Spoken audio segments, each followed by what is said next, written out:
Let's ride! You boys ready for a great raid?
Hello, welcome out to this week's episode of the Gamers Council. What happened to Dirt? Yeah, where'd Dirt go? Dirt. Yeah, 2 seconds ago. Dirt, he was here. Where'd he go? He'll be back. He dipped during the intro, man. He was like, "Hey, screw this." Yeah, that's it. That's just like Dirt. Gosh dang. No, I'm sure he. I hope I didn't hit the wrong button, kick him out. I've never done it before. But anyway, Dirt should be here. Was here a second ago. Maybe I don't know. Maybe he had a reset. Something. I don't know. We'll find out. I'll message him here in a second. We'll go around the horde, get some introductions going. Welcome on, everybody. We already have 82 people watching us live. Thank you all so much for joining us tonight. Yes, we have a lot to talk about. It's going to be a lot of fun, a lot of good stuff to talk about. Oh, look, that blue numbers in the chat. Yay, Day Reezy. A whole bunch of other great people are in the chat too. It's going to be awesome. As a FARK QUE is here. FARK QUE. Just kidding. All right, guys, please welcome the one and only Mav from Fun Speculation. Mav, welcome, sir. Hey, how's it going, man? It's good to be back. This is a good time to be back. Also, lots of exciting things been happening, you know? Yeah. So, yeah, man. Shout out to you, Hargeet, as well. Glad to be here with you. And can't wait to chop it up with Dirt, because it's been a little while, I think, since Dirt and I have been on a show together. Yeah. I used to hop on his thing sometimes and do the little TTS stuff. You know? I haven't been able to do that in a little while. So it'll be good to hang out with Dirt here. Oh, definitely. If he shows back up. He ain't scared. He'll be here. I promise. With that said, too, like I said, we're waiting for Dirt to pop back in. I'll send him a message here in a second. But welcome out the one and only Hargeet Chani, my co-host with the most hosts. What's up, buddy? Hey, another week, lots of news. Things just keep on happening. But yeah, good stuff. Pretty busy. Just finished watching Michael today. That was awesome.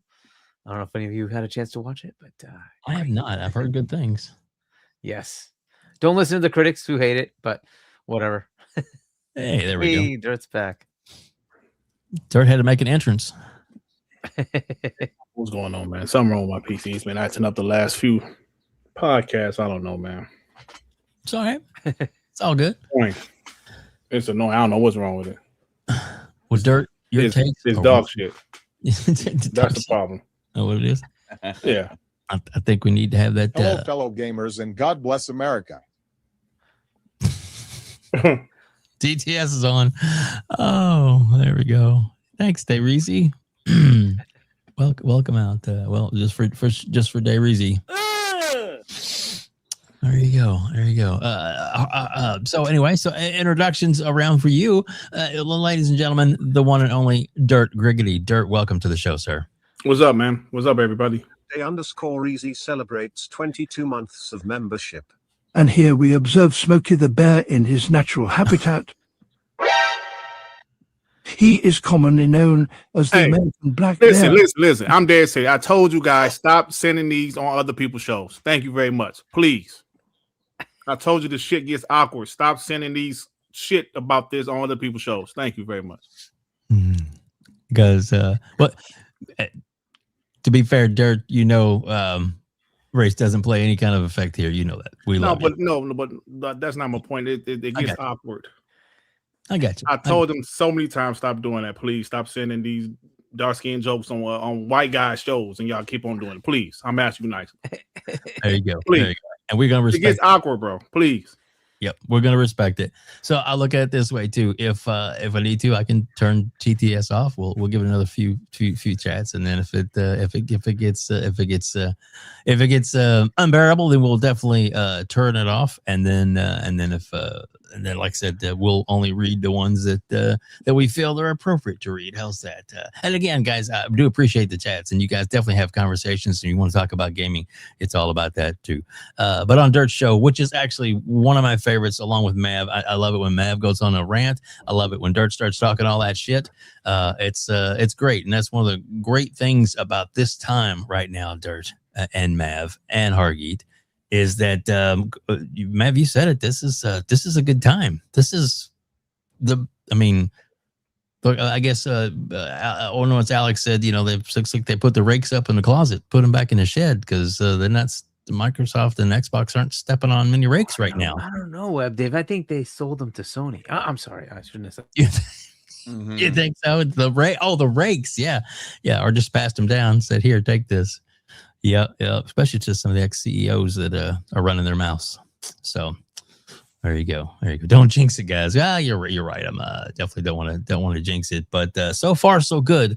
I think things have been going pretty good all the way around. But anyway, Dirt, welcome out, sir. We appreciate you being here. Thank you. You're welcome.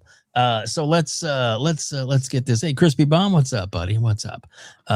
There's a lot to talk about and a lot to go into. Let's just we're gonna. You want to get we got a few super chats. Yeah, let's get the first couple that we have, right? So, yep. Adidas, he wants his usual His olives. Salute to the homies. Hargeet, send me olives. There you go. Enjoy your olives. It's raining olives. Hallelujah. And while we do that, BT Maverick, 5 WebDave memberships gifted. Thank you. BT Maverick, thank you so much, sir. We really appreciate that greatly. Thank you. We it's so awesome for you to do that. And if you want your own membership, it's just $1. That's it. That's all, just $1. So, and with that, you have access to all the cool emojis, which we have a lot. In fact, we have Mav's fun speculation emoji is in the chat. We also have the Weebly green emoji is in the chat, as well as Dirk Riggity's emoji, and of course mine and Hargeet's, as well as some other members of the community are in there, and a few funny ones, like I don't know, Reforge. Sorry. He steps on a lot of rakes. Thanks. Be nice. Check out that, Hargeet. Another 5 WebDave memberships gifted by Be Nice. There you go. So guys, again, thank you very much. 150 people here watching us live already, and that is awesome. I guess the first thing we're going to do, we're going to let's see. Let's add this to the mix here. This is the highlight. It's kind of the narrowed down version of the ID at Xbox showcase, which just happened last week. So this is 3 minutes long. We're going to play that in its entirety, and then we'll talk about it afterwards, because I know there's a lot of games in there that are some good stuff thrown in, and it's like I said, it's all positivity. It seems like that's just the way it's going for now, and let's hope it stays this way. I like how they continue to have shows, showcase, and talk that talk, as it were. So let's go into this.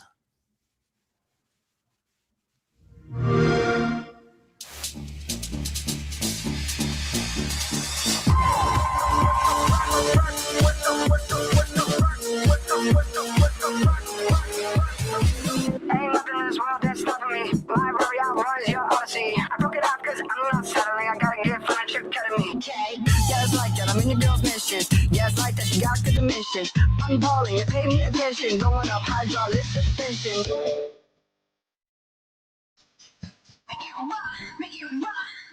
I'ma be the baddest.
I'ma be the baddest.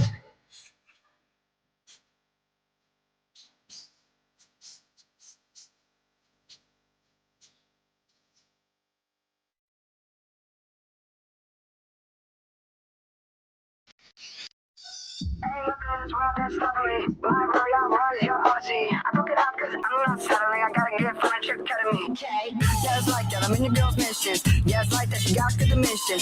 I'm balling. They pay me attention. Going up hydraulic suspension.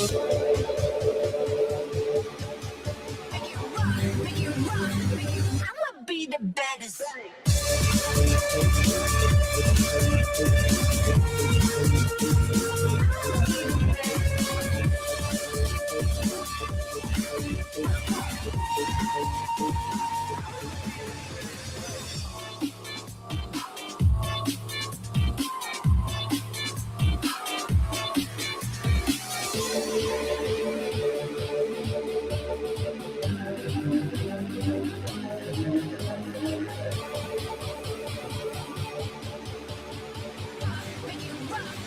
I'ma be the baddest. And there you go. There you go.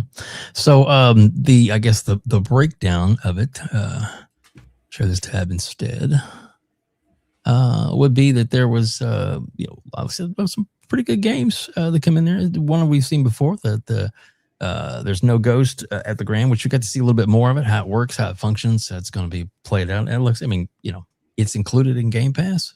Most of these, we got a Not on No Sir, Don't Start the Damn Show Until You Play P Lump theme song. We are California this June, baby. We in these streets.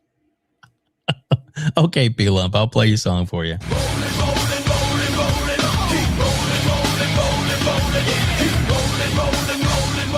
They see me rolling. Watch him rollin', watch him go, watch him rollin', watch him go. He be rollin' down the street, he be rollin' to the beat. There we go. There we go. Thanks, B-Lep. Appreciate the $5 super chat. That was very nice of you. So let's go. We missed this one?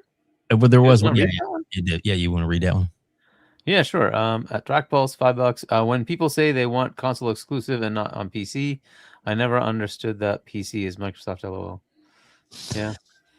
I mean, Microsoft. That's PC is mostly Microsoft. Yeah.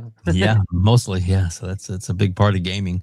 One of the reasons why I guess why they were trying to originally, when Bill Gates had any kind of say in it, he was really wanting to make it the PC, the Windows on your TV, so it could be everywhere. And then they took a little bit of a different direction, but it looks like they may be going back to something like that in the future with the new one. But we'll see what happens. But bringing it all together, I think it's a good choice because it's kind of gives you the best of all worlds. That's my opinion. So breaking it down, we had the Ghost of the Grand, Mistfall Hunter, which I think actually looks really good. Albion, which is available now and free to play. There's a whole bunch of other ones that are on there. Let's see, the Rise Overdrive, Vampire Chronicles. A lot of people really like that. Oh, WEBDAVE, we are Xbox and Dirt is the stepson. Rolling on the floor laughing emoji. Rolling on the floor laughing emoji. Rolling on the floor laughing emoji. I don't understand it. At It's Me the Broke Boy celebrates 14 months of membership. Can I have Golden from K-pop Demon Hunters as theme? Bro boy, we'll see if we can find that. I don't know. We'll talk about it. So Vampire Chronicles is another good one. And then the Alphian, which I went ahead and bought that. It just looks so good. That's actually coming to Game Pass. Bistro, which actually look, it's fun kind of puzzle type game, if you like those kind of things. And then Star Seeker actually looks pretty good. Another fun game, the Crash Out Crew, Deep Dungeon. Okay, Echo Generation. A lot of people have been looking for that one. I wasn't a really big fan of the first one, but I thought it was good. Golf with Friends 2. That's actually gonna be pretty big, I think. Lost Song, that actually looks real good. RV there yet? I don't know if anybody's seen some of those videos of people like the Burnt Peanut and a couple other people doing those games online, and there actually looks like a lot of fun. So get with your friends, get crazy. So a lot of great games. Was there anything in here, Dirt, that stood out to you? Because I know you guys watched that show. Was there anything that you thought, well, this was good, or I'm glad about this? Honestly, I really didn't see much of it. I know Sean streamed it, or I think Sean streamed it. I didn't really see much of it, but Miss Fall Hunter seemed pretty good. There was a couple games that looked all right, but Miss Fall Hunter is the one that caught my attention. Yeah, I'll have to agree with you on that too. It looks really good. A lot of content because it's mature rated. Oh no. Yeah, I'm with you. Mav, anything on there look super good to you, or anything caught your eye? I mean, the Ghost at the Grand one looks a little bit interesting. Other than that, I think Vampire Crawlers. I've tried it already, and it's pretty fun. It's a different take on Vampire Survivors. It takes it more into that old school, kind of like dungeon crawl style RPG.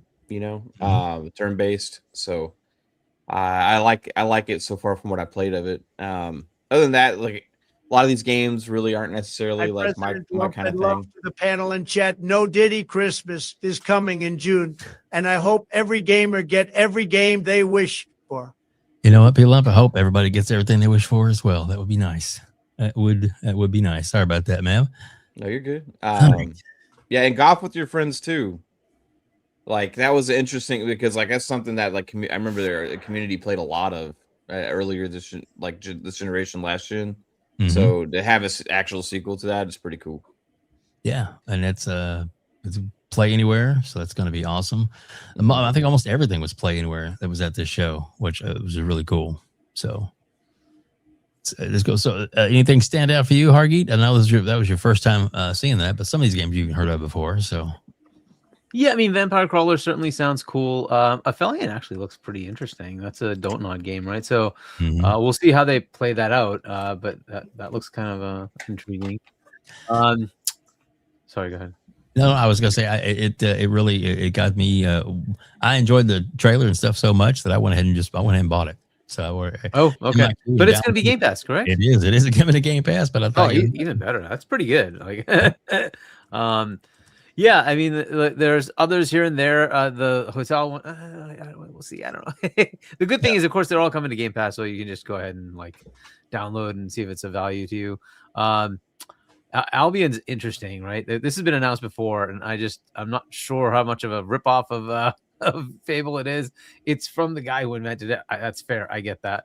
But it is kind of interesting that it's really just like a ripoff of freaking Fable. Yeah, it's more of like a god game where you kind of like manage. Yeah. Like it's a totally different genre. I get that. Yeah. But Echo Generation was one that I did play, the first one. So Echo Generation 2 sounds like it'll be hopefully more of the same. I liked Escape Academy. I played that one too. Xbox don't buy games. Well, bro, boy, I beg to differ with you on that. I do believe that they do buy games. I know I buy games. As you see. But yeah, Escape Academy sounds like it'll be fun. That's also Game Pass, David? Yeah, day one. Yep, day one Game Pass. Oh, okay, nice. Golf with Friends 2, like you said, that's probably one of those party games, right? 9,568 celebrates 14 months of membership. Thank you, Max City. We appreciate that. We do appreciate that. Yeah, and then there are other ones here and there. There was like a platformer, Colinar. I think that's a platformer, right? It looks like it. I don't know much more about Loft Song, but Mistfall Hunters looks like it's kind of actiony game, right? Like I don't know if it's Soulsy or not, but I don't know. We'll see how that plays out. Are we there yet? I'm guessing is a joke, kind of like not a joke, but a comedic adventure. Yes. So again, kind of cool. Solo leveling. I don't know much about that. That's an anime, right? I believe it's an anime, right? So how this is, I don't know how good that's going to be, but I'm sure it's going to be interesting to those who are in that arena, right? Who like that show, right? Whatever it is. So, but that's cool. That's also coming to Game Pass, is it not? I think it is coming to. Yep. Yeah. So that's a pretty big one, right? To get that one. Yeah, I mean, here and there were just interesting games. So I mean, that's good enough, right? There's plenty of other ones in here for others who have interesting, interest in other areas. But yeah, it's a overall pretty good show. Lots of stuff day and date. That's pretty good. It is indie, right? So we kind of expect more indie games to be on here. But yeah, I'd say like some of these feel more AA than indie, but whatever you want to call them, they're still probably independent, right? But yeah, good stuff. Yeah, I'll have to agree. And you make that comment as well, right? You want to read that one? Sure. Masters of Albion is Peter Molyneux's game, not Albion Online. Oh, so what is this one? I think it's like an online like RPG, like maybe survival thing or something. I can't remember it. I think isn't this the one that like used to exist back in the day, and then it like disappeared, and then it just came back. Oh, it might have. To be honest, I'm not sure about this. Thank God we have a lot of games to choose from, right? Right. Thank God. Too many Albion games. There you go. Yeah. There you go. That's interesting. So yet another one. All right, guys. Let's. We're gonna go ahead and. Oh, Mac City. Thank you so much. I'll let you read that real quick, Hargeet. Let me go back. There we go. Mac City gifts 10 WebDave memberships. Yeah, thank you. Thank you. You guys want me to, and I'm asking right now, live, both Dirt, Mav, and Hargeet, would you like me to pause the TTS so it doesn't read over us? Because I can do that. It's not a big deal. My vote would be yes, but it's up to you guys. I sometimes when you're talking, and then especially if we're talking about discussions and something like that happens, you forget like I'm too absent-minded. I completely lose everything that I was saying. So it's just because of my idiotness. Not at all. Not at all. So pause Q is what I think I'm gonna need to do. Yes, there we go. So that means anything that comes in should pause. And then we can hopefully play it later if we need to. If not, we'll just Hargeet is awesome. He'll read them. And like I said, TTS is beneficial and fun in a lot of ways. But I think even though sometimes you wish want to. Sometimes I get a lot of complaints on the show and on the TTS, and other times I get a lot of like, oh my God, it's making the show so much more fun. And I get there's both sides to every story. But for now, since we're going to be covering a lot of news and a lot of articles, and I want to get these gentlemen's opinion because that's why everybody's here, is to really be able to talk about these games and the current topics that are going on. So we're gonna pause TTS. But if you do have a super chat, that's fine. Go ahead and put it in. If you have questions, just want to type them in normal. We'll try and get to those when we can. So let's start this off. Hargeet, I want to bring this up for you. Excuse me, as I choke on my own spit. Pause. Anyway, that's a talent there, Dave. Wow. You have no idea. Alrighty then. Going to Xbox Wire. That is such a great picture. Should we start with the other one, or do you want to start with this one? There's a lot in here, so I don't know if you want to start with the. Oh, here we have. I guess I won't read it. So we'll get to it. Yeah, we'll get to it just a little bit. McThickens will read it a little bit. This is the main article, which is the big topic, right? And then we'll kind of. Well, the other big topic, of course, is the price change, right? That is true, and we do have that as well. But this, I don't know. I think this is. We'll start with this. We'll definitely get into the prices. Right. A lot of people have prices on that, so our ideas on the price. So we are Xbox, and I'll let you go ahead and read that, and we'll go from here. All right. Xbox has always been different. We started with a simple idea. Games should bring people together through shared experiences. That led to the first Xbox in 2001, Xbox Live in 2002, and new ways to connect from friends lists and achievements to parties and play across devices. Today, Xbox reaches over 500 million players around the world with some of the most important franchises in entertainment. From the beginning, Xbox was built by people willing to try things that others wouldn't. We placed a consumer bet inside an enterprise company because we believed gaming would define the living room and we were at risk of missing it. That spirit has carried us through the last 25 years, and it is required to carry us forward. There you go. We have work to do. Great statement right up front. Players are frustrated, period. Yep. New feature drops on consoles have been less frequent. Our presence on PC isn't strong enough. Pricing is getting harder for people to keep up with. And core experiences like search, discovery, social, and personalization still feel too fragmented. Developers and publishers are asking for more too. Better tools, better insights, and a platform that helps them grow faster. At the same time, a new generation of players is coming online with different expectations. Their time is split across games, media, and everything else competing for attention. They expect more content in familiar places, want to shape the worlds they play in, and want to create and socialize together, not just play together.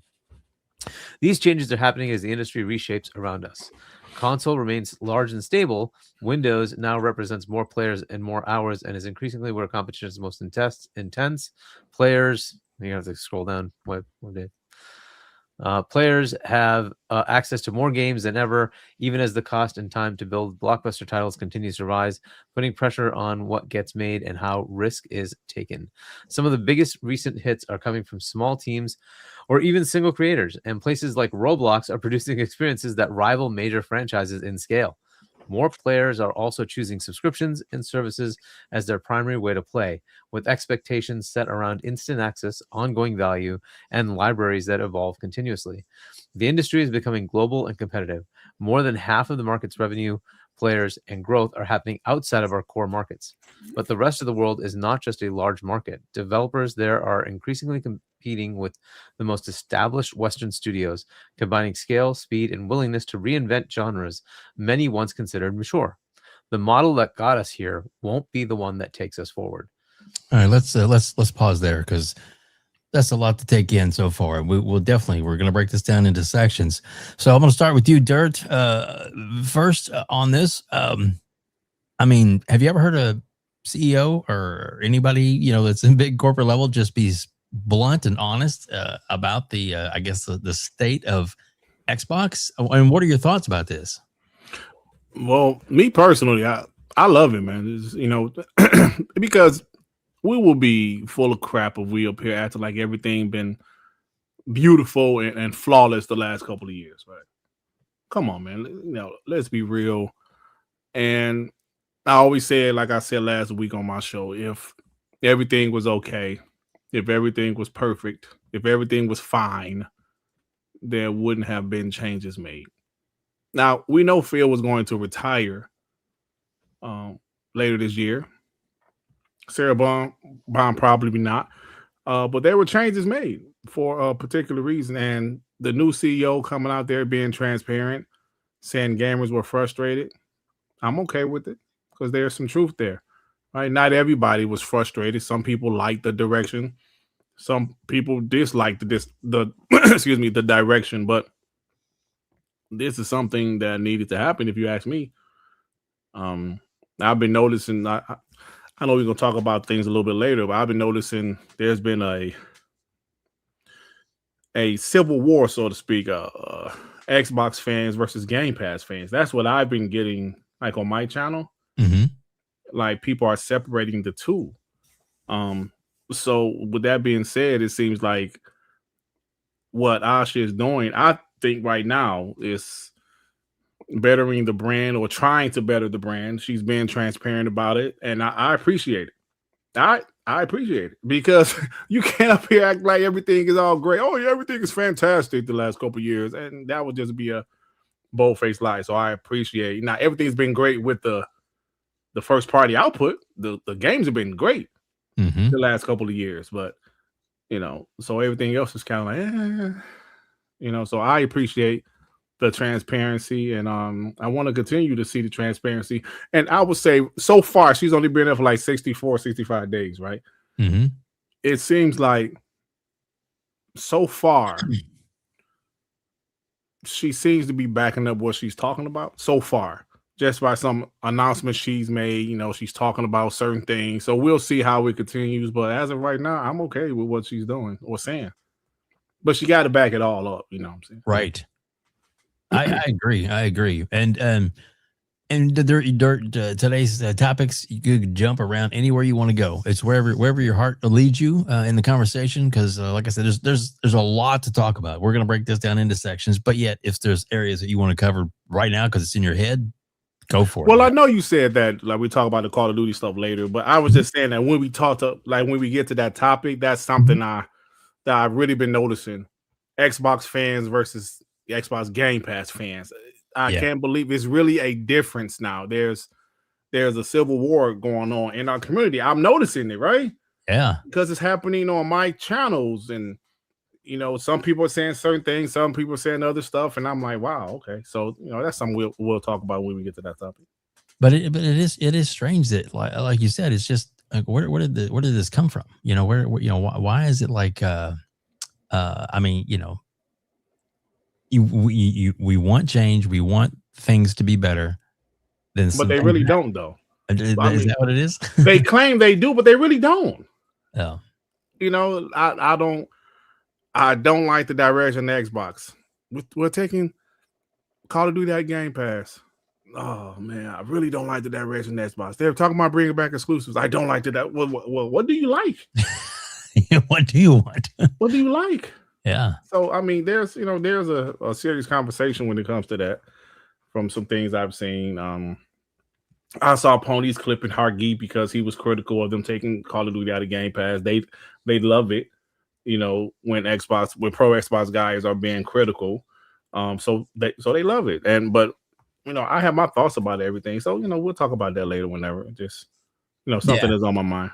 And that's good. That's good. And I definitely want to pick your brain tonight. So I just like I said, I think this is gonna be some good topics. Welcome out there. Over 250 people here that are watching us live. We thank you so much for joining us. We will get to some super chats here in just a little bit. Turn it off TTS, but I think it's gonna be better for our flow of the conversation. And with that, Mav, your thoughts on what we've talked about so far in her coming right out, what she's been saying. I mean, just kind of unprecedented, don't you think? Yeah, I mean, I more than anything, I just like the energy and the messaging. It's like real direct and on point. And regardless of exactly what changes she makes, it's coming in like reading the room, being like, hey, we got to fix all this shit. And actually, here's a plan. Here's what we're going to do. Now let's get into motion, right? And I think it's encompassing many different things. Like you can have people in charge of, like, let's say if you translate this to sports, you know, you got everybody in the locker room, you got the head coach like, hey, nice job. Like, remember Jason Garrett on the Cowboys always on the sideline freaking clapping when we're 8-8 every damn season. You know, It's like, hey, everything's great here, guys. Yeah, good job bumbling, you freaking idiot. You know, hey, yeah, let's go. Next time, guys. You know, you got that energy. Then you got the guy that comes in the room, is like, this is all garbage. What the hell is happening here? We have problems that we need to fix, you know? So she seems like a fixer, you know, to me right now. She seems like somebody they brought in, and she is like, if you listen to her past interviews, when she talks about having a plan, but a plan's nothing without action, which is something I heard her say when she was like, that I went back and watched some of her stuff when she was in charge of the AI team. And immediately after she comes in, you know, action, even if it's small things, you know what I mean? And then having the time to, it's been 2 months. Now it's time for me to gather my thoughts of everything that I've seen. And this is where I think we need to go. This is the things that I think we need to do. We're not ready to announce everything yet because I'm still learning. We're still processing things. We're still making decisions. But this is at the core heart of where Xbox needs to be. Coincide that with the name change of saying we are Xbox, which we'll probably get that later, and then also reinvigorating the logo with the color of Xbox again, kind of gives that energy back to the core essence with the spirit of the brand, right? Instead of being so corporate and dull, it's like, hey, we have things to do. Let's go get them done. This is going to cover many different bases across this whole structure of our business and we're gonna pay attention to the core gamers. We're gonna do all this, and let's do it behind the right spirit. Getting back to when the Xbox that we all fell in love with originally. You know what I mean? And like we can argue like, okay, exclusive games off of Game Pass, games not on Game Pass, whatever they end up doing. The thing I care about most is the community end up being excited and reinvigorated and together and championing the brand again instead of being so divisive about different damn things and like arguing with each other about doom and gloom and all this shit. And this is like a rally cry to me. This is a rally cry. And immediately after this, I saw lots of people coming back being like, oh, I want back in on Xbox. I sold my Xbox. I'm going to go buy another Xbox. And I'm looking at them like, cool, man. Welcome back. We'll leave the window open for your slimy ass to crawl back through, and you'll be able to get the same damn experience that you were going to get anyway before you left. However, it's there for you. And I'm glad you're happy, and I'm glad you're coming back. Whatever it is that they said that get you to come back, I'm glad that energy is there. So welcome back, Xbots. This was my thumbnail yesterday. And I think this is the right direction, man. So again, like Dirt said, we got to see it all play out. We got to see everything that she does. I'm sure there'll be some things that eventually we don't like, some things we do, a lot of things that we do like, but overall, I think this is good right now, man. I love the energy behind all of it.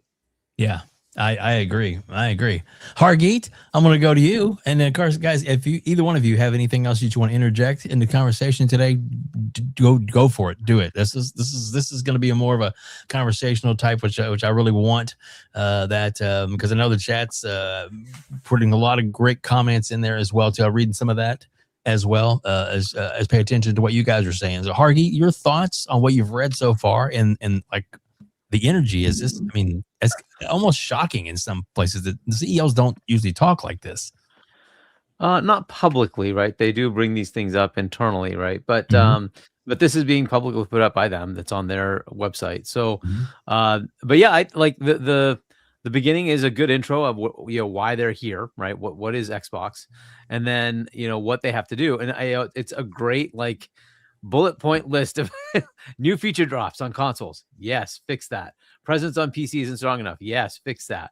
Pricing is getting harder. Yes, fix that. Core experiences are fragmented. Yes, developers and publishers are asking for more. Yeah, like all of this stuff, right? Great. At the same time, a new generation of players is coming online. Yep, and they have different needs. Yep, it's good that somebody younger is coming in and saying, yeah, I see what they want too, and we need to also attract that customer base and figure out how to pivot without pivoting, right? There's more later that's really, really cool about that piece too. But anyways, these are all happening while the whole industry is shifting, and you have games like Roblox. You have more revenue on mobile than you do on the rest of gaming altogether, right? These things is just things you have to look at. So they have to play that along with global, right? They outright say it, global and competitive, right? Something Xbox thoroughly sucks at. They need to be far more present everywhere else instead of just relying on just the US as the answer to everything. That's not good enough. They need to change that. And I hope that's what she's saying here is they need to compete globally. You need to go out in other parts, especially Europe, especially Asia. You can't just give up on those markets. You have to be there. So things to look forward to. Hopefully she'll get there. But yeah, I like the energy a lot. And this is exactly it's introspective, saying, okay, cool, we're here. We've been here 25 years. Cool. Are we in a place that's good? Is this the right path going forward? Have we made mistakes, and do we need to change those and move to a different level so that we can continue to compete? And I think she's just being very honest about where they are and putting it out for everybody to see. Like, we see what you guys are seeing. We hear what you guys are saying, right? So, they're just basically telling us what we already know, right? We've all been living this. We know it. Like, this is exactly who they've been, right? And we get to now see them just recognize that, okay, cool. It's not like they didn't know all this stuff, right? They knew all this stuff. They weren't dummies. They knew all this stuff. They were just putting up nice little magic mirrors and saying, no, it's not like that. Really, it's and we're like, really, but it is kind of like that. What are you talking about? What's going on? And now they're just admitting it, right? Which is great. Like that's how you start when you want to bring your customers back, is you just say, yep, mea culpa. We did something that you guys didn't like. We understand you're frustrated. Good. Let's fix it. Right. Let's go after these things that you want us to fix. Let's fix it. So yeah, good energy so far. I agree. I think it's a good starting place. And a lot of people said that the reason she was brought in is because this is what she does. She's like a fixer, and her openness and bringing everything out and the clarity is like, which we'll get into the more we read some of her comments coming up. It's like what she's bringing to the table is, and I think Dirt may back me on this, is like things that we've all said in the past. Most of it, a lot of it, like, man, I wish they'd do this. I wish they'd try this, or why did they do this, and why can't they? And she's just like, everything's back on the table. Everything is back on the table. I mean, and this is the best place to start, right? Clean slate. Look at everything: exclusives, programs, pricing, branding, promotions, everything. And Dave, like the thing that I love the most, I'm gonna keep it simple. Since she's been the head of Xbox, the CEO of Xbox, it has seemed like they care again. Because the last couple of years, there was times I couldn't really say that they cared about their console, they cared about their brand, they cared about the consumer. There were times I thought, damn, like when you say, you don't need a Xbox console to play Xbox games. They still have that in place, but they're not marketing it like, this is an Xbox. They're not marketing it like that anymore. First thing she said was, the console, we like that's our foundation. We care about the console. Like recently, it's not Microsoft Gaming anymore. It's back to Xbox again. That's stuff that's showing us that they care again. Like, and that's something we really couldn't say the last couple of years. Like, do they give a shit about their console anymore? Do they care at all? It got outsold by the NEX Playground last holiday. Yeah. I never heard of it until they outsold the Xbox last year. So now it's like, they seem to care again. I know people say, Dirt, she ain't did shit yet. Bro, in 60-something days, Mav just mentioned it. There's a different energy surrounding the Xbox brand. Now, like I said, she does have to back it up, but there's a different energy surrounding the Xbox brand. PlayStation fanboys have become more aggressive because there are some of their narratives about to be thrown out the window if everything goes how we think it's going to go. That's all I ask for. Care about your brand. Support the brand. Because there's so many different things that I'm like, man, of course, everything's not going to be perfect. You can't please everybody. Taking Call of Duty out of Game Pass is pissing some people off, but then again, it's making some people say, okay, do what you got to do. Yep. Do what you got to do. Whatever benefits the brand, do what you have to do. So I think that's the energy that I'm seeing, that some people are seeing. Some people might have a problem with it. Some people are okay with it. But I was here during the last few years. All of us was. Everybody on this panel, mostly everybody in the chat, was here the last couple of years. Starting January 2024, and we remember what happened.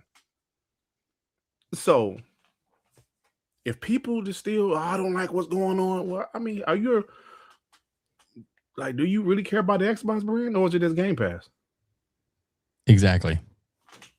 I think there's got to be a balance there, right? Like, it's like when people were abandoning shit because of the direction that they were moving before.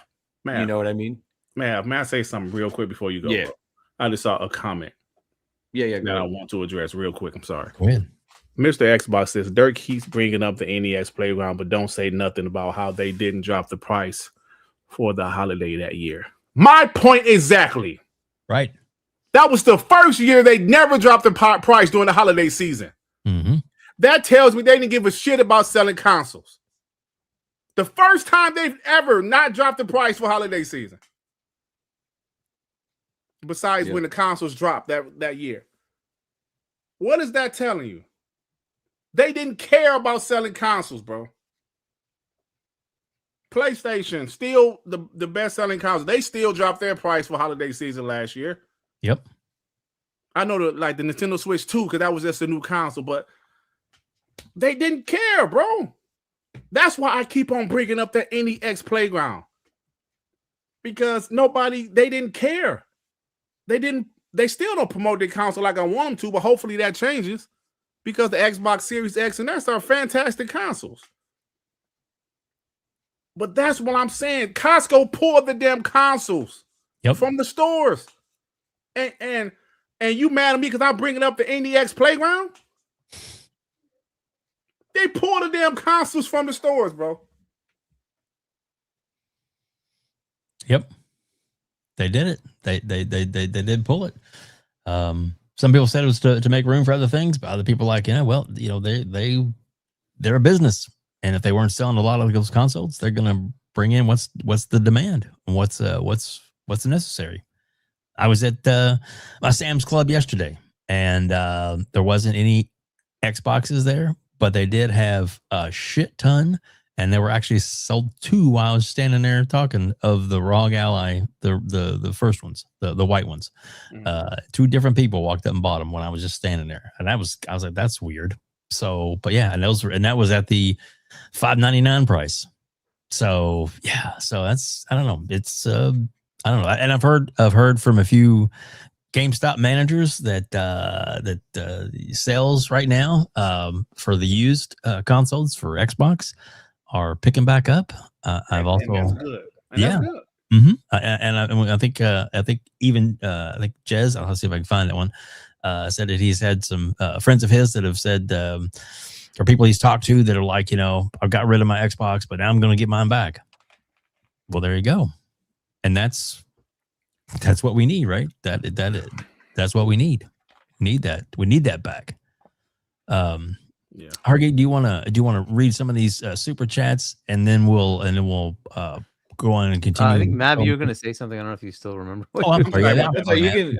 You go.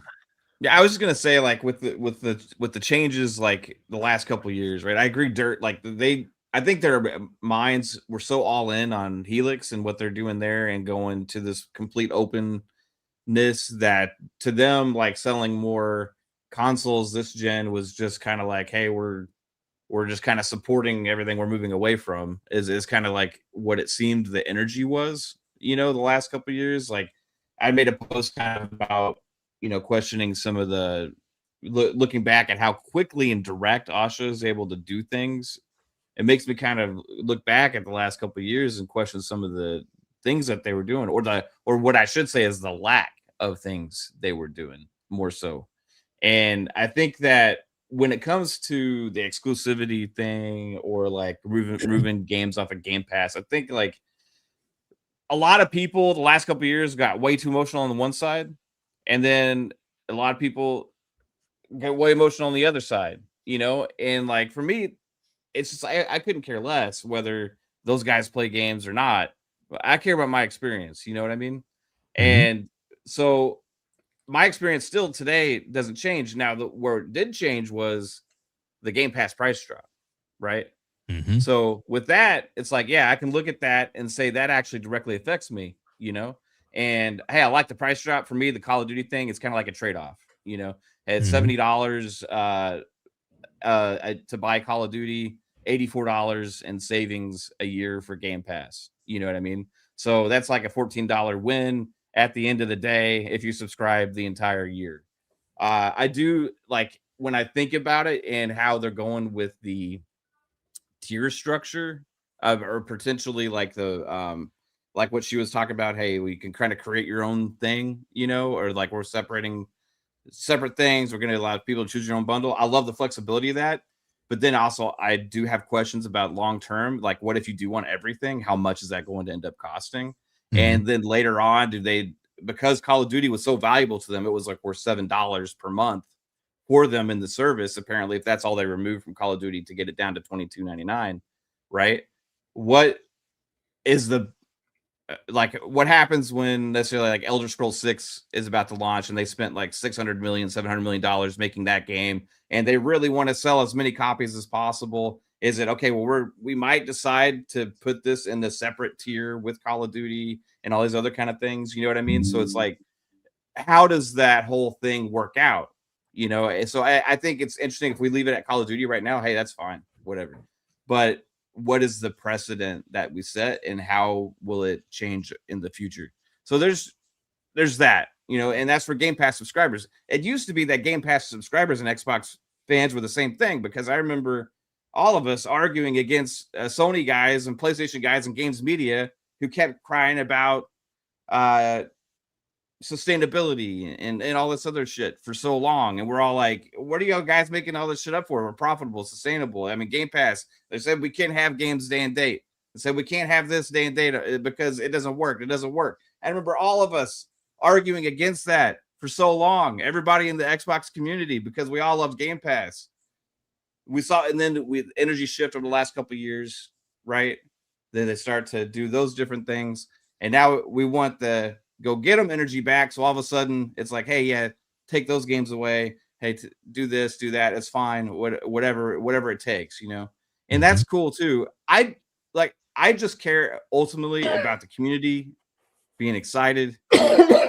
I want my experience to be awesome. I think whatever happens with exclusivity is fine, because like I said before, I could care less either way, right? It doesn't affect me, you know? Fuck them. If they don't get games, fuck them. I don't care. Yep. If they do get games, hey, cool, whatever, right? I don't think it's ever a reason for people to have abandoned ship for Xbox and get that emotional about it. I don't think games leaving Game Pass is any reason to abandon ship and people get emotional about it, right? But I do think it is interesting to open discussions about like what a Game Pass looks like going forward, if they do continue to do these things where it's like create your own bundle and services and all that shit. And I think the more we put pressure on them as Game Pass subscribers to include as much as possible at the best value is the right message to send, as opposed to, hey, it's cool. You know what I mean? Like, no, it doesn't matter. Let's just take that away. Let's just take that away. Whatever it makes to make the company profit, you know, because we're consumers, right? We're gamers. You know, we're subscribers. We're, you know, those people. Like, so that's the gamer mentality is usually like console gamer mentality is usually for the brand, for the platform, rooting for that as opposed to necessarily rooting for ourselves. You know, and I think Game Pass is a very core important part. And I think it's okay for people to like not like that Call of Duty is gone off of Game Pass. You know what I mean? But at the same point, it's not the end of the world, right? You know, it's fine. We've got a huge price drop. For me, it kind of like is more beneficial to have the cheaper price because we have 3 gamers in the house. Yep. Where's the family plan? That's what I want to ask. Yep. Hopefully that's back on the table again. Dirt, did you want to make another comment? There's a lot of comments. Go right ahead. No, man, Hargeet can get the super chats. Okay.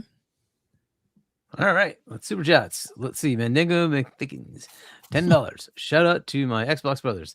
Those who know me knows me.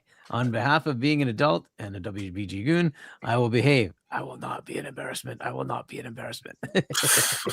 Thank you, McThickens. Shout out to Mandingo, man. It's crazy. Yeah, shout out to you. Exactly. Justin B, $2. Tim Dog is back apparently. Take that how you will. Yeah, it's all right. Drac Pulse, $5. I'm seeing Xbox versus PC now, shaking my head. People saying don't put Xbox games on PC like this came out of left field. That's a fact, bro. PC is a part of the Xbox ecosystem. Yeah. Why would they pull their games off of PC, man? Come on. Yeah. That would upset me. Right? You talk about exclusive. If they pulled the games off of PC, that would upset me. I still play like they would never do that equally between the two. But like that's what the whole idea of Helix is about the merging of those two. So that's not going to happen. Nintendo and PlayStation should both put their games on PC. I agree. It's me, the broke boy, $10. Saros getting really good reviews. Hope it's good, but PS fanboys say can't trust early reviews. These people are given codes and afraid to give negative ones because they are afraid to lose access. Ooh, Yeah, that's it's true. potentially true. Sadly, it's me gives Broke Boy gives 5 WebDave memberships. Thank you, sir. Appreciate Very that. much. Afropovic, I don't know how you say that one. 10, is that British pounds? I think. Pounds. Dirt, a homie, but it's gaslighting to say we don't want change. Real Xbox fans, no exclusives ain't the problem. Game Pass is a legit USP, but you tell me we're not Xbox fans because we prioritize that. BS. Legit. I'll let USP. Dirt handle that one. See, does it make sense to you, Dirt? What he's saying? I don't. Not really. Yeah, He said I'm gaslighting. Said we don't want change. I don't remember hearing you say that at all. I don't either. No, He said you real never said Xbox that. fans, no exclusives ain't the problem. Let me tell you what it is, bro. There you go. Exclusives. I'll be the first to say exclusives don't move the needle like they used to. Right? I'll be the first to say that.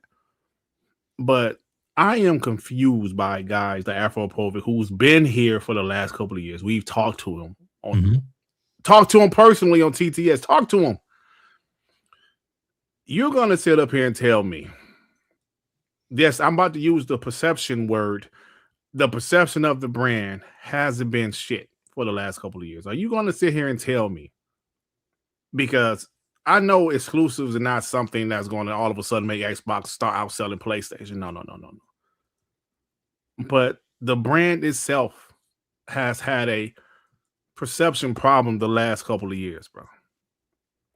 When you say you don't give a shit if you sell your consoles, why would other people want to buy your console? You've been here, Afroprobe. I'm not understanding what you're saying. You're saying just keep your games multiplayer because exclusives ain't the problem. Is that what you're saying? Game Pass is a legit USP. I don't know what USP is. What acronym is that? I don't even know. Users sales point, I think. Maybe. I think that's what that is. Now, I see somebody try to say perception by the casual. Let me tell you one quick story. I told this story on my show. Yes. I have a coworker who literally only plays Gears of War. I'm not exaggerating. This dude has like 5,000 hours in Gears 5. He plays horror mode. Like, I'm not exaggerating. Wow. I never told him about PlayStation getting Xbox games. I don't talk to him about games for real. He mentioned to me maybe a month or two ago, hey, Dirt, is it true what they say about Xbox? I'm like, what you hear? The Xbox fell off. They're putting all their games on PlayStation. Now, this guy, not this is just one person. I know it's just one person. But he said that to me. If God is my witness, he said that to me. I was like, damn, he knows? He knows? Yeah. Who the hell told him? So, yeah, some casuals tend to know certain things about certain stuff. So that's all I'm saying, man. I've been having a lot of debates with the chat the last couple of weeks. I've been like, it's cool if exclusives come back. Some people like, no, Dirt, we don't need exclusives back. Exclusives ain't gonna do shit, just like Afroprovis said, and I'm just kind of like confused, like, what the hell, bro? Yeah. But everybody have their own opinions. Chris Jones said he want everything in Game Pass. Yeah. I want it all in Game Pass. Shane G, I just said I don't think that. I literally just said I don't think if Xbox go back to exclusives, they will sell more consoles. I just said I don't think that. Yeah, I heard you. Like it's funny too, I think, because you can have a stance and like say something because like you're talking about as opposed to the business, you know what I mean? And it's like, like if I'm running Xbox, and I said this right after Asha Sharma took over, I'm bringing exclusives back. I said I would do timed exclusives, and because of how much it matters to gamers, right?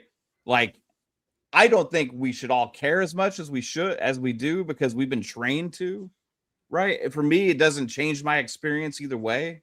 I wish none of them were exclusive. I wish that we could judge the hardware and the services on them alone and decide which platforms we love, as opposed to me feeling like I got to go buy a PlayStation to play the one damn game I like and let it sit on the shelf collecting dust for years until I feel like playing it again.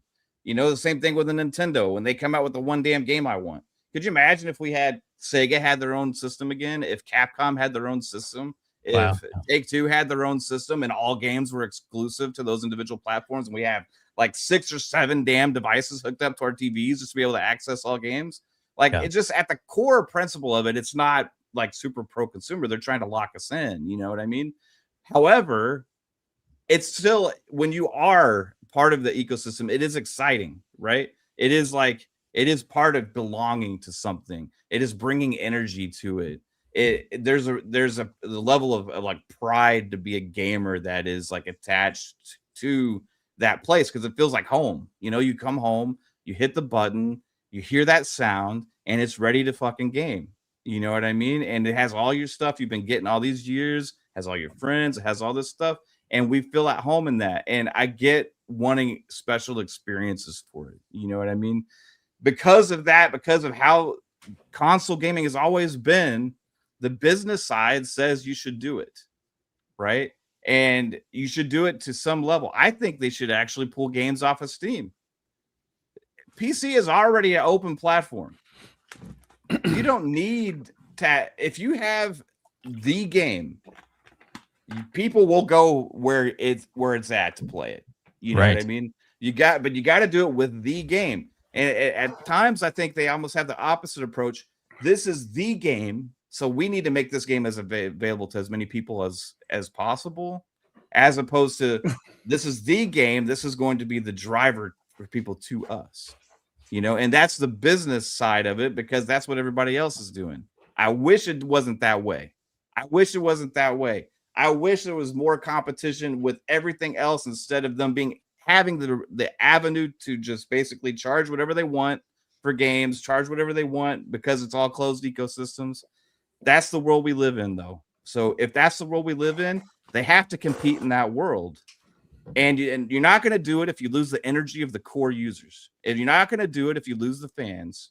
You're not. And despite what I said, you know, the people that are abandoning ship, I said welcome them back.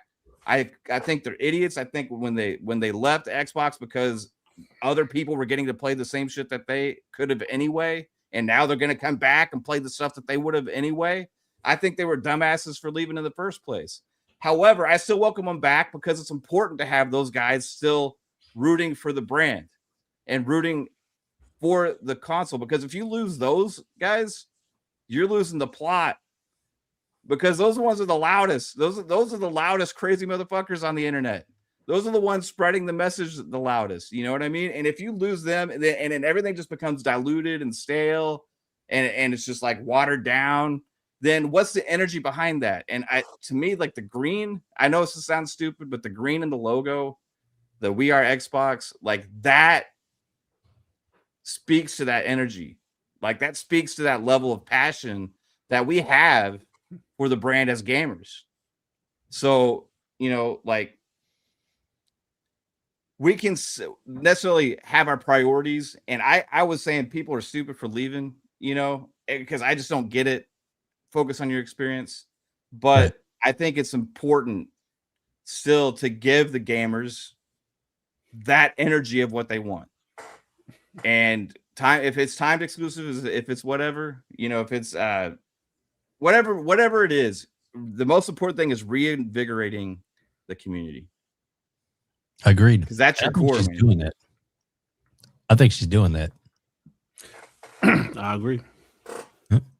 Hargeet, All right, comments you continuing with the remainder, we had Spidey King gifts 20 WebDave memberships, and then Afro comes back, and Dirt, you can read that one if you like. Oh, he says, I'll speak to you, Dirt. I can't keep sending money to explain. USP is unique selling point. I'm not opposed to exclusives. All right, man. We'll talk on Friday or whatever. There you go. Fair enough. There you go. All right. Red Wolf Renegade, $5. Dirt, can we get a hoo? Good. Well, Dave got it. Here you go. If you like this video, please hit the like button. There you go. Also, in my opinion, despite how I feel about exclusivity being anti-consumer, no one can deny it brings value to a platform. Fair enough. Yeah.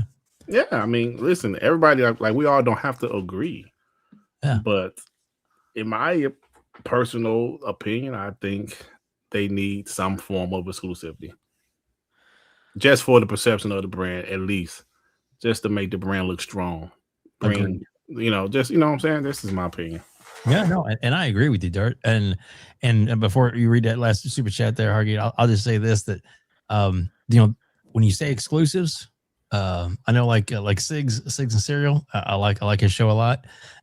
He's like, exclusives, you don't need them, but he's a PC guy, and I get that because he can pretty much play anything. He can hack, crack, whatever, download, go pirating anything he wants, and that's cool. But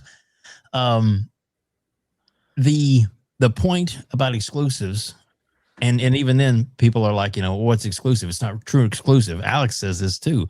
It's like, well, if it's on PC, well, you're missing the bigger point. It's a console exclusives. And yes, they may think, oh, that's being nitpicky, but that's the whole thing of the quote unquote console wars, the whole console problems, the whole way back in the day when it was, it was Nintendo versus Sega. That was console warring. Way back. Bro. They went after each other, bro. They did.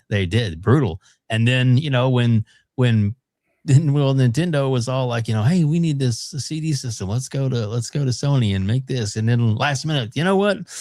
We're going to cancel that project. And they'd already invested all that money into it. And Sony's like, you know what? We have this project that let's go ahead and make it. Let's put out our own system. And the rest is history. Mm-hmm. That's why we have the Sony PlayStation today, is because of the quote unquote console warring that went on back in the day. So things like that happen. And I think exclusives are a big part of things going forward. And timed exclusives, if that's what it is, I'm cool with that. If it's a permanent exclusive, I mean, some people aren't down with that, but when they say case by case basis, I mean, that's probably really, it is, South of Midnight didn't do great on the other platforms, but it's a great game and they need to have it. So, but go ahead, Dirge. You want to say something? Yeah, real quick. Yeah. I see Mocha Smiley said, I was 30 years ago. Times have changed and the new generation is not into console wars. Hey, you know what? You're right. It was 30 years ago. The new generation, they play Roblox, they play Fortnite. They don't care what game system they play on. But let me ask you this. If they can play Fortnite, right? Say they a Marvel fan. They want to play Spider-Man. Oh, they got Wolverine. You know what? What console should I get? Now, if they're a Fortnite fan, they're a Roblox fan, and they're a Forza Horizon fan too. What console should they get? They can get PlayStation either way. So my point is, you said it's 30 years ago, and the new generation don't give a shit about that. Yeah, but they still have to choose a console to play those games on if they play those games through console, whether it's Fortnite, whether it's Roblox or whatever, Call of Duty, whatever game they play on that console. So they have to choose a console. And they usually choose what their friends have, which is mostly PlayStation, most likely, or Nintendo, most likely. But if they had to make their own decision, do you go with the one where I can play Roblox, Fortnite, Call of Duty, and Wolverine and Spider-Man games? Mm-hmm. Or do you go with the one where I can only play Fortnite, Call of Duty? Now, if you have some other games, like say I love Blade. Oh. Well, if this console only has Blade, hey, maybe I'll go with this console. I don't know, man. Maybe I'm overthinking it, but I think too, like the younger crowd just doesn't buy those kind of games as much anymore. I mean, they're so locked into the Fortnite and Roblox and Minecraft, dude. Like, I mean, that's obviously true, but it's like I think that's why we're seeing like sales keep getting smaller and smaller. Like the younger gamers. That's true, but what if they want to play Spider-Man. They still love Spider-Man, don't Yeah, no, for sure. For sure on that one. Yeah, they? I mean, I'm saying that in general. I like a lot of that. I mean, let's just be honest. Like a lot of the games that Xbox has, like the brands and stuff. For the single player games, like the younger crowd doesn't even know what those games are. You know what I mean? Because it's not like Spider-Man. It's not like Blade. They will. I think Blade has a chance because it has already familiar IP. But those younger gamers aren't like jumping up for joy, ready and excited to play like the next in Fallout. I would say the Fallouts they got, Halo even. These younger gamers like they don't even know Halo. They don't know Gears. Like it's not like us when we were teenagers, man. When they had those games coming up and like those were the multiplayer games. Right. Like they got all these other multiplayer games, man. It's like it's interesting to figure like how much certain games exclusivity matters. And the reason I'm bringing that up is I think ultimately, if they were to do exclusivity, I think it'd almost be like better to do it on the biggest multiplayer games. Yeah. Like for the Forza Horizons, and stuff like that. Because that's the ones that they know about. That's the ones that they play. That's the one they're going to seek out. They're going to go wherever it is, right? As opposed to like Outer Worlds 2. Are they going to go buy an Xbox to play Outer Worlds 2? Nope. I don't think so. It may be a rare exception person, but like, but do the multiplayer ones and the single player ones because we still want those experiences. Hey, make those timed and then put them out later somewhere else so that way we can get more sales. Yeah. Mm-hmm. I do want to read the chat there. I'll read it, Hargee. You don't have to worry. From Fonz Gaming, Dave, timed exclusives do nothing, brother. And you know what? I agree with you. But my thinking is, why can't you have your cake and eat it too?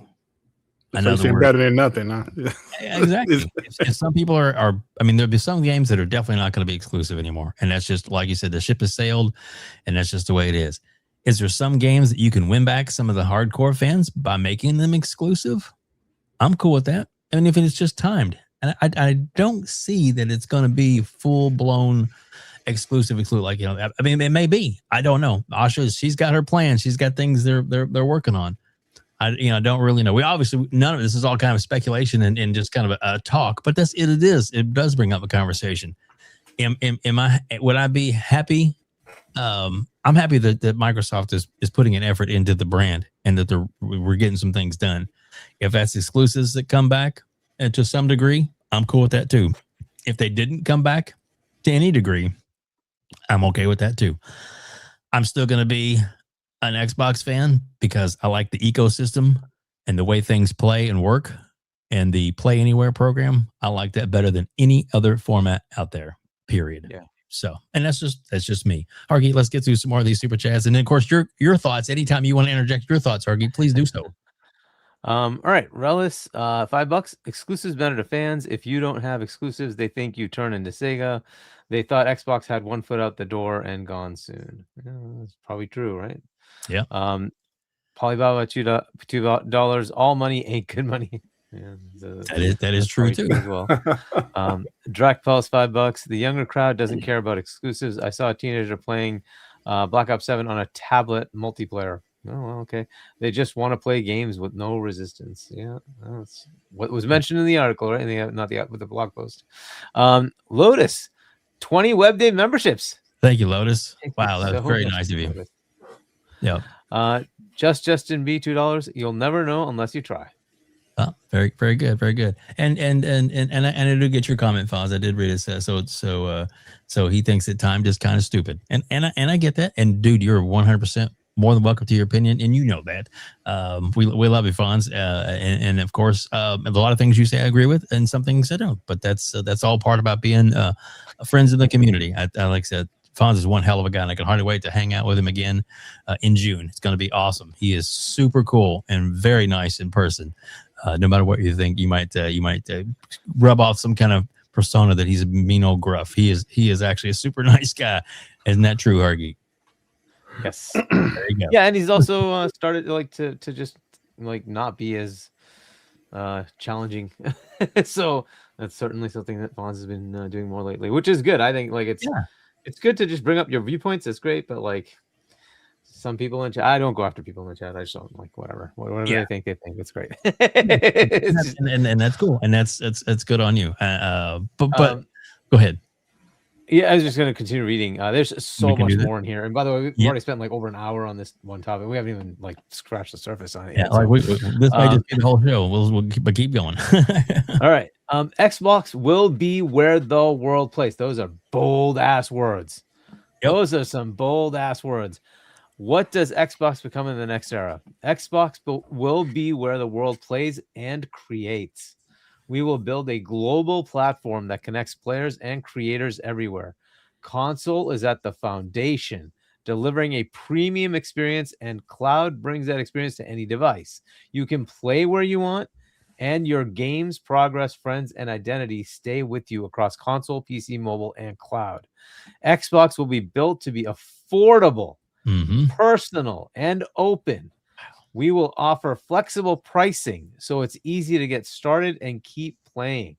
The experience will adapt to you, letting you customize how you play, helping you find what you'll love, and connecting you with the right people. And we will be open to all creators, from individuals to the largest studios, giving anyone the tools to reach a global audience and keep their games growing over time. Some bold directions there. Yes.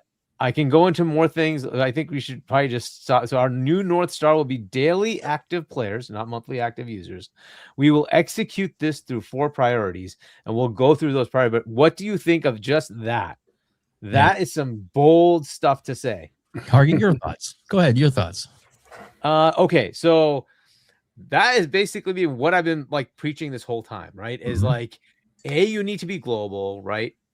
You need to make it seamless. My PC experience stinks in comparison to my console experience, and that needs to change. It needs to be seamless, the same, right? So they're looking at doing that. We are where the world plays. Holy crap, that's what it needs to happen, right? They have been so like ridiculous in not putting themselves in EU, in Asia, where if I ask the average Asian about like Xbox, they're like, what the hell is that? It's not even a concept, and that's ridiculous. It should be so much better, and that's on Xbox to say, no, we need to be there. Yeah. We need to show up.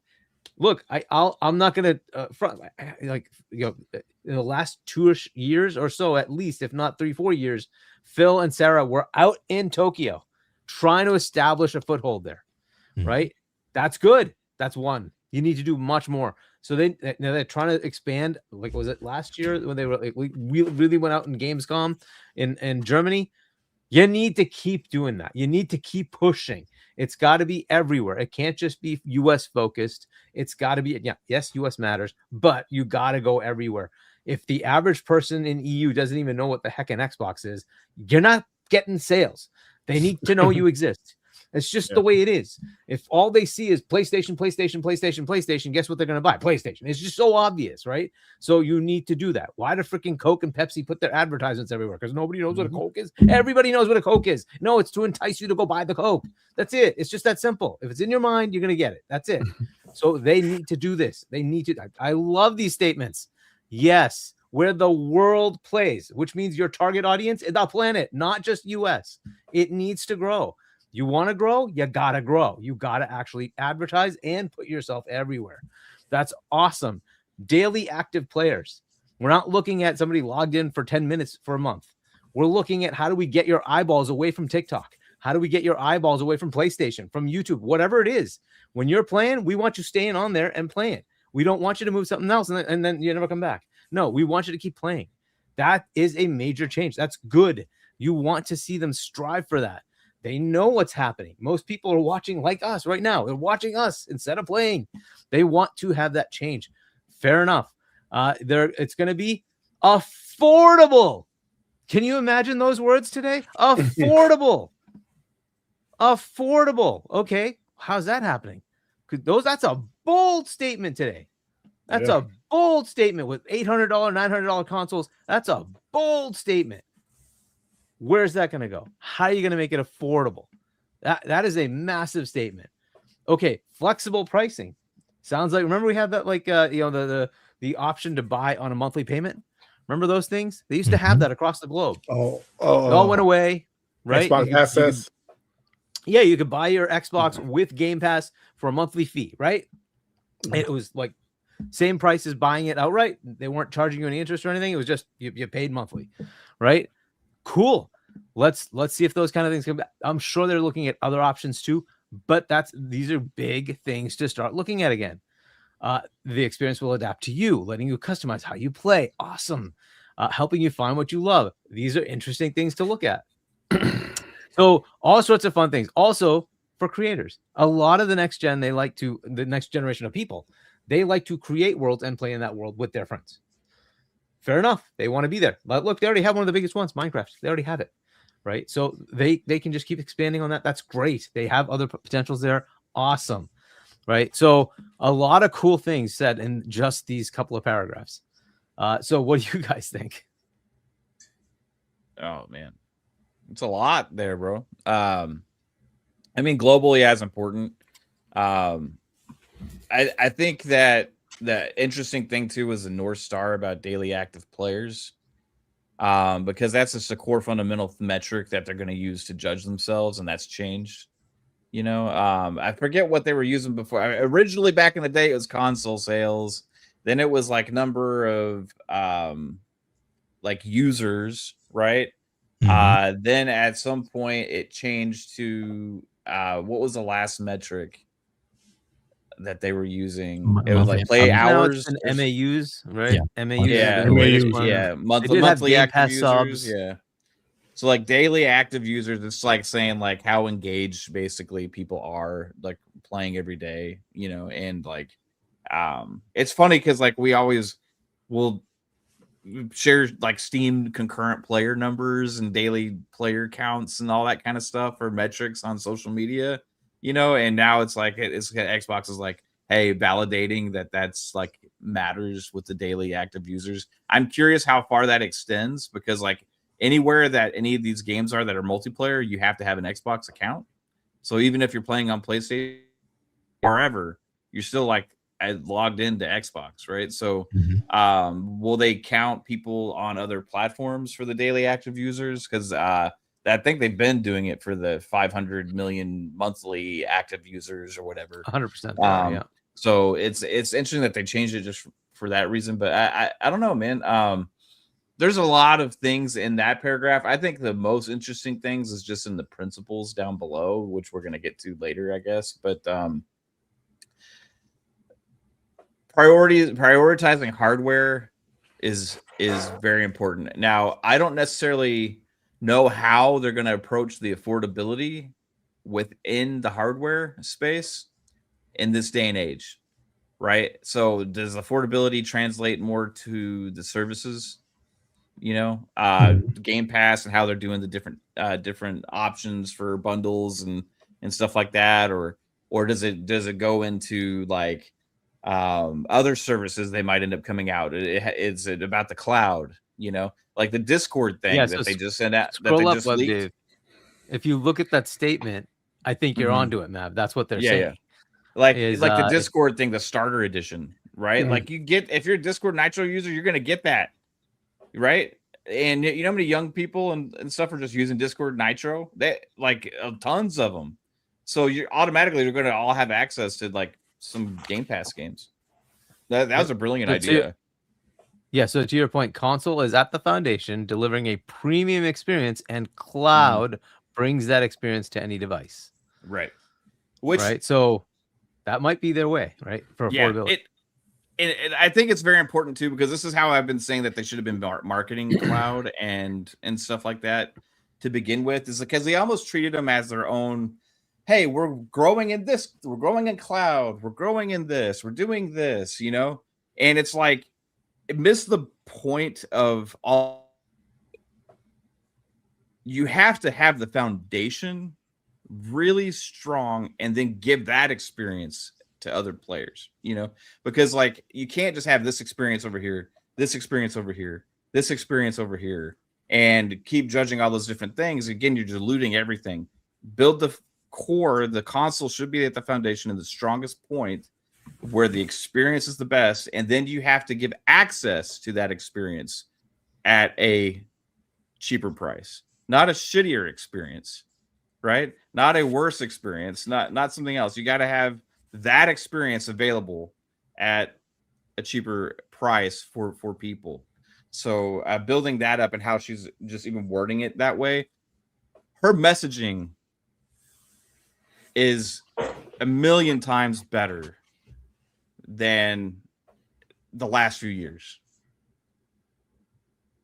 Like a million times better than the last few years. And you can be saying some of the same things, but it's how you say it, you know? Yeah. I agree. I want to make a point about what Hargeet was talking about. When they said globally, is that how she put it, Hargeet? Yes. Exactly. We will build a global platform. Global platform. Yeah.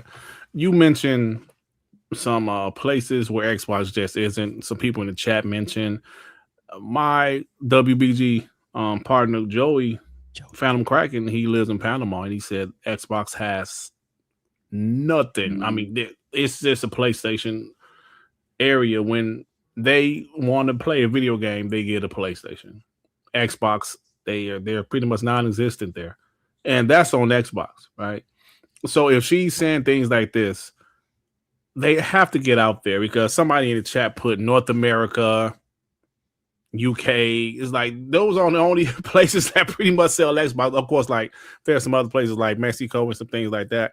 I think Mexico has a pretty strong Xbox following, and maybe Brazil or something, but that's pretty much about it, man. Like the rest of the world is PlayStation, Nintendo.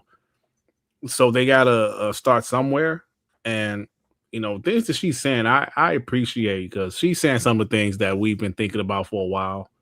Maybe she's done her research to look at, you know, because did she start a team about fan feedback, if I'm not mistaken? Yeah, they're supposed to be, and that team, Dirt's supposed to be delivering like features for console updates bi-weekly. Yeah. I like that. If that happens, I love that. I mean, they might be listening to shows like this. You know what I'm saying? Who knows, right? You'd be surprised who listens to your show. Well, I hope they're listening to yours, Dirt. I'm telling you that right now. That would be great. But yeah, man. So I like what she's saying, and some of the things that I think us true Xbox fans, we thought about. They need a stronger presence in other countries, just besides, you know, North America. They need a stronger presence, and hopefully they're able to do that. She's saying some good things, man. I don't understand how some people are just, she ain't did a damn thing. I mean, you can say what you want to say, but I'm loving what I'm hearing right now. Exactly. And I think if she, even though some things are probably already implemented or in place, there's things that she's either speeding up, ramping up, or refocusing on, or maybe she's letting things fall into place. You know, we know Phil's still there, and he's obviously I think he's got her ear, and some of the things that you know he couldn't get done, that maybe now it's like, you know, since they're giving you some free reign, here's what I would do. Just letting you know, and you take what you want, do what you need, kind of thing. And you know, daily meetings, it was one of the topics, but we're just gonna probably skip over that now.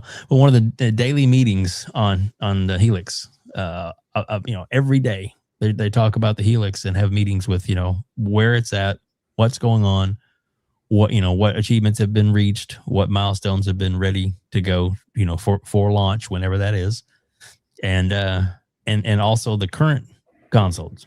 They have, you know, bi-weekly meetings on that, and how to, you know, and all the way through the end of the year, they said they're going to focus on that. Yeah. To make sure the experience is good for all products that they have currently in tow.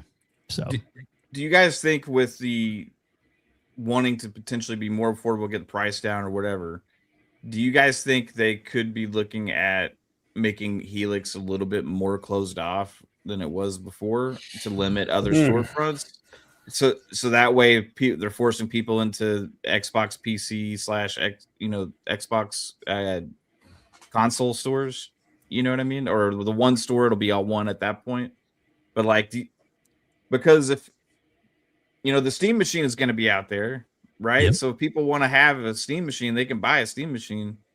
But like if you're wanting to make a PC for the TV and you're wanting to get the price down, I don't know. Like it just seems like I'm imagining the possibility of her looking at things and be like, why are we doing this necessarily? You know what I mean? Mm-hmm.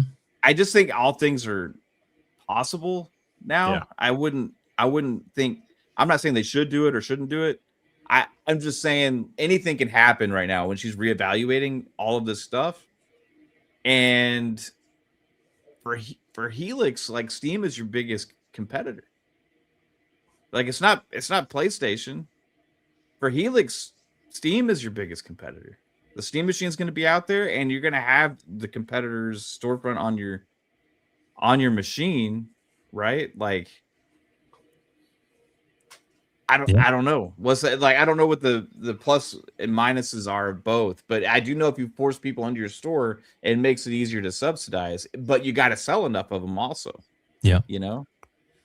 I can't imagine being in her position now, dude. Like you come into Xbox in the position they are, bro, and you have all of these studios. You were pretty much the number one publisher in gaming. You have all these studios, you have all of this stuff, you have this massive subscriber base and everything, but the sentiment and the vibe and everything is just kind of like flat, and negative and dead. And you got to come in here and figure out, I got all these fucking tools. I got all of this more than anybody else has.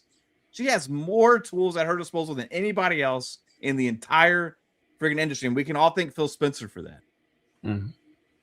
She has all of this, but the decisions that she has to make now, especially regarding exclusivity and hardware, to be able to write this shit, dude, I can't imagine being in that position, bro. And Mav, I mean, obviously I don't know her, right? Personally, obviously. But from her demeanor, it seems like she's okay with this. She's like with it. Yeah, you can tell she's hey, listen, I'm about to run this ship, I'm about to get it. She seems confident. Is the word I'm looking for, right? Yeah. She seems confident, like, you know what? I got this. I mean, I see people, I got a couple comments. People say, hey man, Phil Spencer, Sarah Bond were fantastic in this. I'm a Phil Spencer fan, bro. I'm a Phil Spencer fan. Mm-hmm. And do I think that something changed at Microsoft where they're a little bit more lenient now? Yeah, something changed, right? Because even Jed said, that 30% mandate was real, but they kind of eased up a bit on it. So is it fair to say that Asha doesn't have to deal with the same Microsoft mandates? Yeah, it's definitely fair to say that. But something Hargeet said, her communication her messaging has been pretty good so far.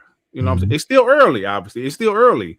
But I think it's been pretty good so far. And she seems confident in what she can do for the brand. I mean, you could just reading this article, you can just sense that she's confident about certain stuff. I mean, listen, bro, I like it. I like confidence, If you feel, like Mav said, she has a lot more tools than Phil had when he became head of Xbox in 2014. Oh, she has a lot more tools. Now, the question is the perception of the brand. Was it worse now as opposed to 2014? Now, they didn't have no damn games in 2014 or a lot of studios.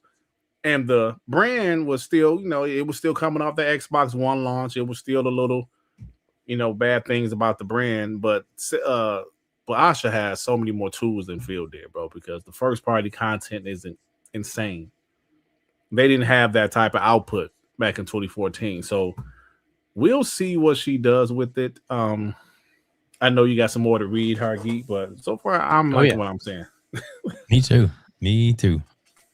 All right. So getting into the 4 priority areas that here they have hardware, stabilize Gen 9, which is the current Series S and X, as I understand it, is as a healthy and high quality base. Well, that's an interesting statement. Deliver Project Helix to lead in performance and play your console and PC games. Lead in comfortable personal, high-performance accessories, and build a strong ecosystem that expands choice and reach. Should I just go through all of them, or do we want to kind of like go through each one? All right. Content. Grow and extend an enduring portfolio of franchises players love. Evolve our third-party partnerships and strengthen our 5-year slate. Expand into China, emerging markets, and mobile-first audiences. Maintain and grow in live games and long-term stewardship. Elevate creator-centric platforms like Minecraft, The Elder Scrolls, and Sea of Thieves. On the experience side, fix the fundamentals for players and partners. Make Xbox the best place for developers and creators to build and grow.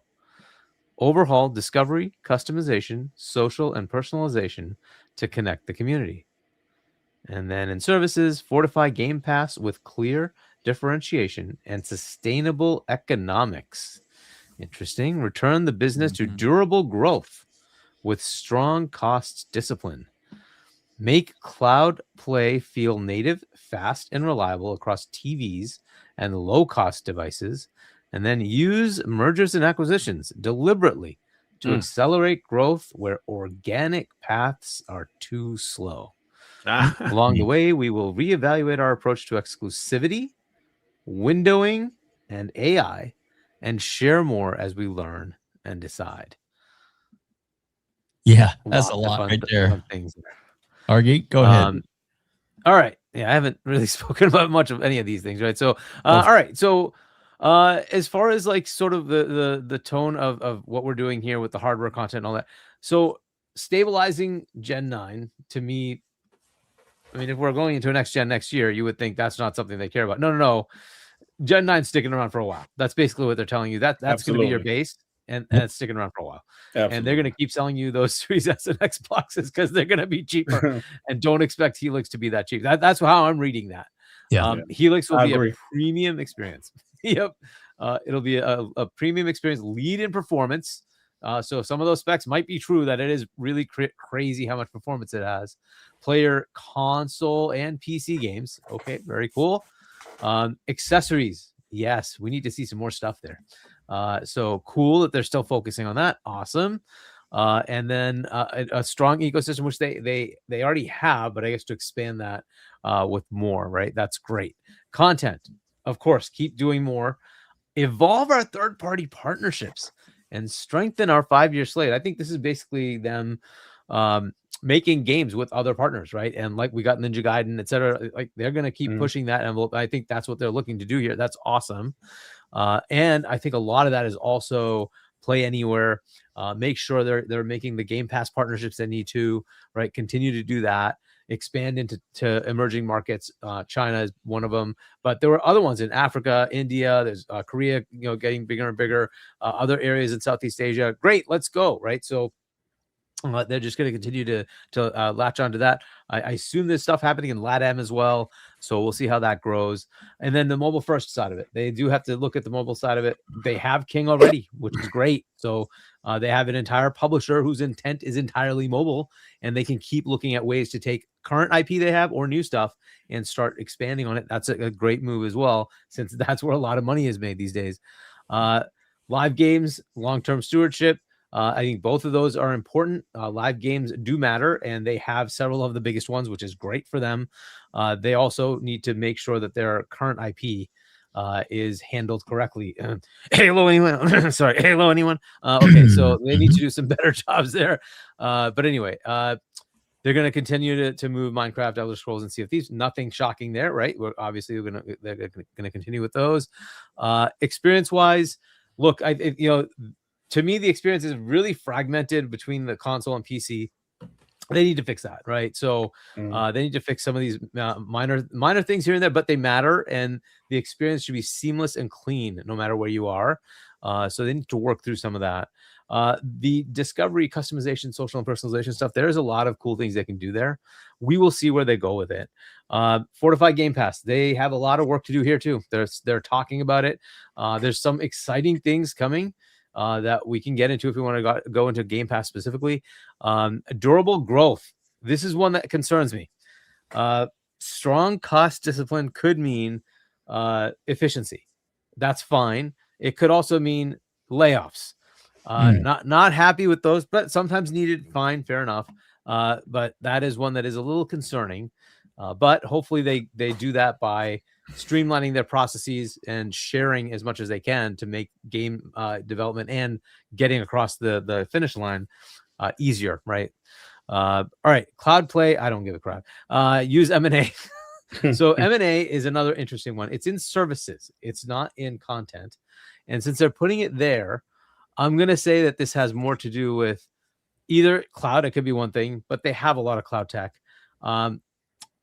or other, I don't know, storefronts maybe, or game engines. So what else would be in this arena? Like the obvious one that I see is Valve. You've got the Steam store that everybody's so afraid of. It's like, well, you can just buy it. And then suddenly that whole problem is off the table. You own the store everybody wants to use. Done. You put your games there. Who cares? You're making 100%. So it doesn't matter. So go get it. Not to mention you get some of the bigger games played on a daily basis on PC that Valve owns that are in Steam. So you get a lot of things there. Plus, it's where most PC games are sold. So you just get all the the 20%, 30% based on however volume there is. They just bring that in, just rake in money. Like another great what you call it, blanket for them for all the other stuff that they can do then, because this just keeps generating revenue. So that seems like a potential. Again, it could be many other things, but it's in services. So my assumption is they're focusing on that and not content specifically, but services. And that would be one of them, is like, how do you get the Microsoft Store to be more front and center? Will that work? Maybe. It could work in the long run, but where organic paths are too slow. So it's not going to be something small, because, of course, if it's something small, they could just do it. Microsoft can just make it themselves, right? It's got to be something big and established. What would that be? That's where I see something like that coming in. So far there. Now, exclusivity, windowing, and AI. For me, like they're still looking at that windowing thing. I think that's worthless. I agree with Fonz.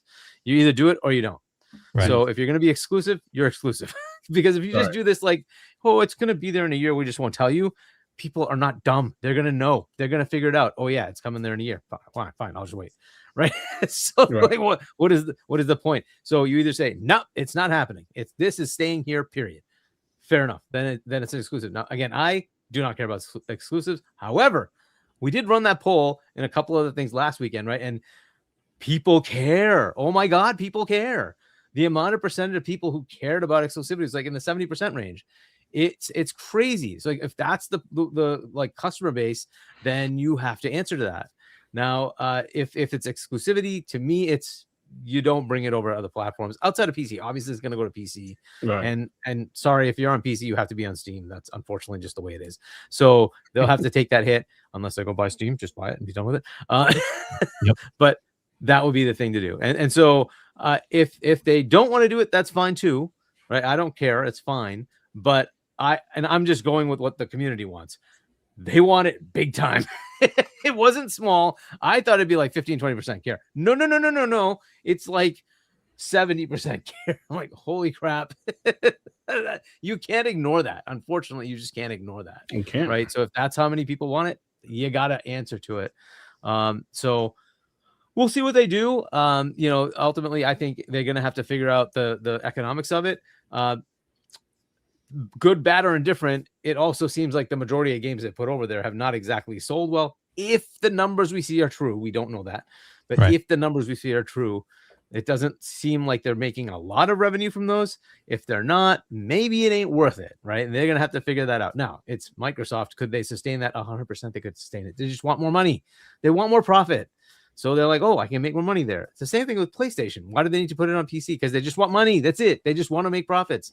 Everybody wants to make profit. They're ultimately beholden to their board members who are beholden to the shareholders. They need to send money back. That's it. It's just that simple.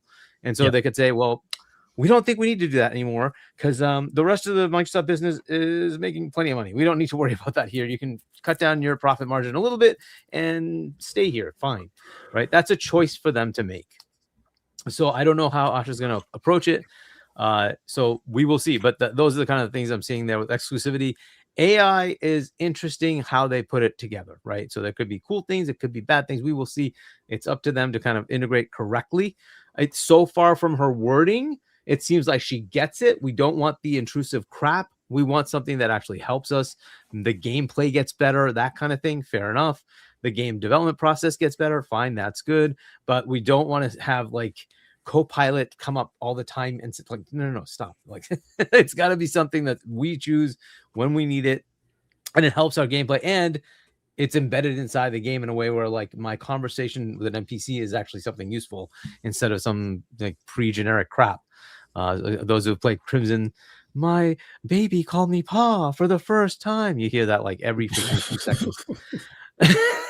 It's like that could be AI and it could be something different, right? So I mean, like they could put up a stink carries with this regulators won't let MS own Windows and Steam. Well, I mean, like one the reply from somebody else is perfect because it's true.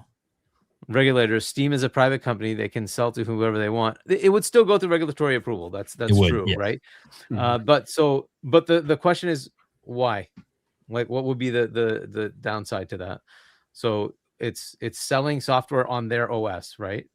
They're not suggesting that they're taking anybody else away, right? However, to compete, could they be given this option to buy the company that's making money off of their platform? I don't know. It's an interesting, discussion. We'll see what they say. Yeah. It's just a rumor. The last one, they thought it was going to be Call of Duty was going to be the problem.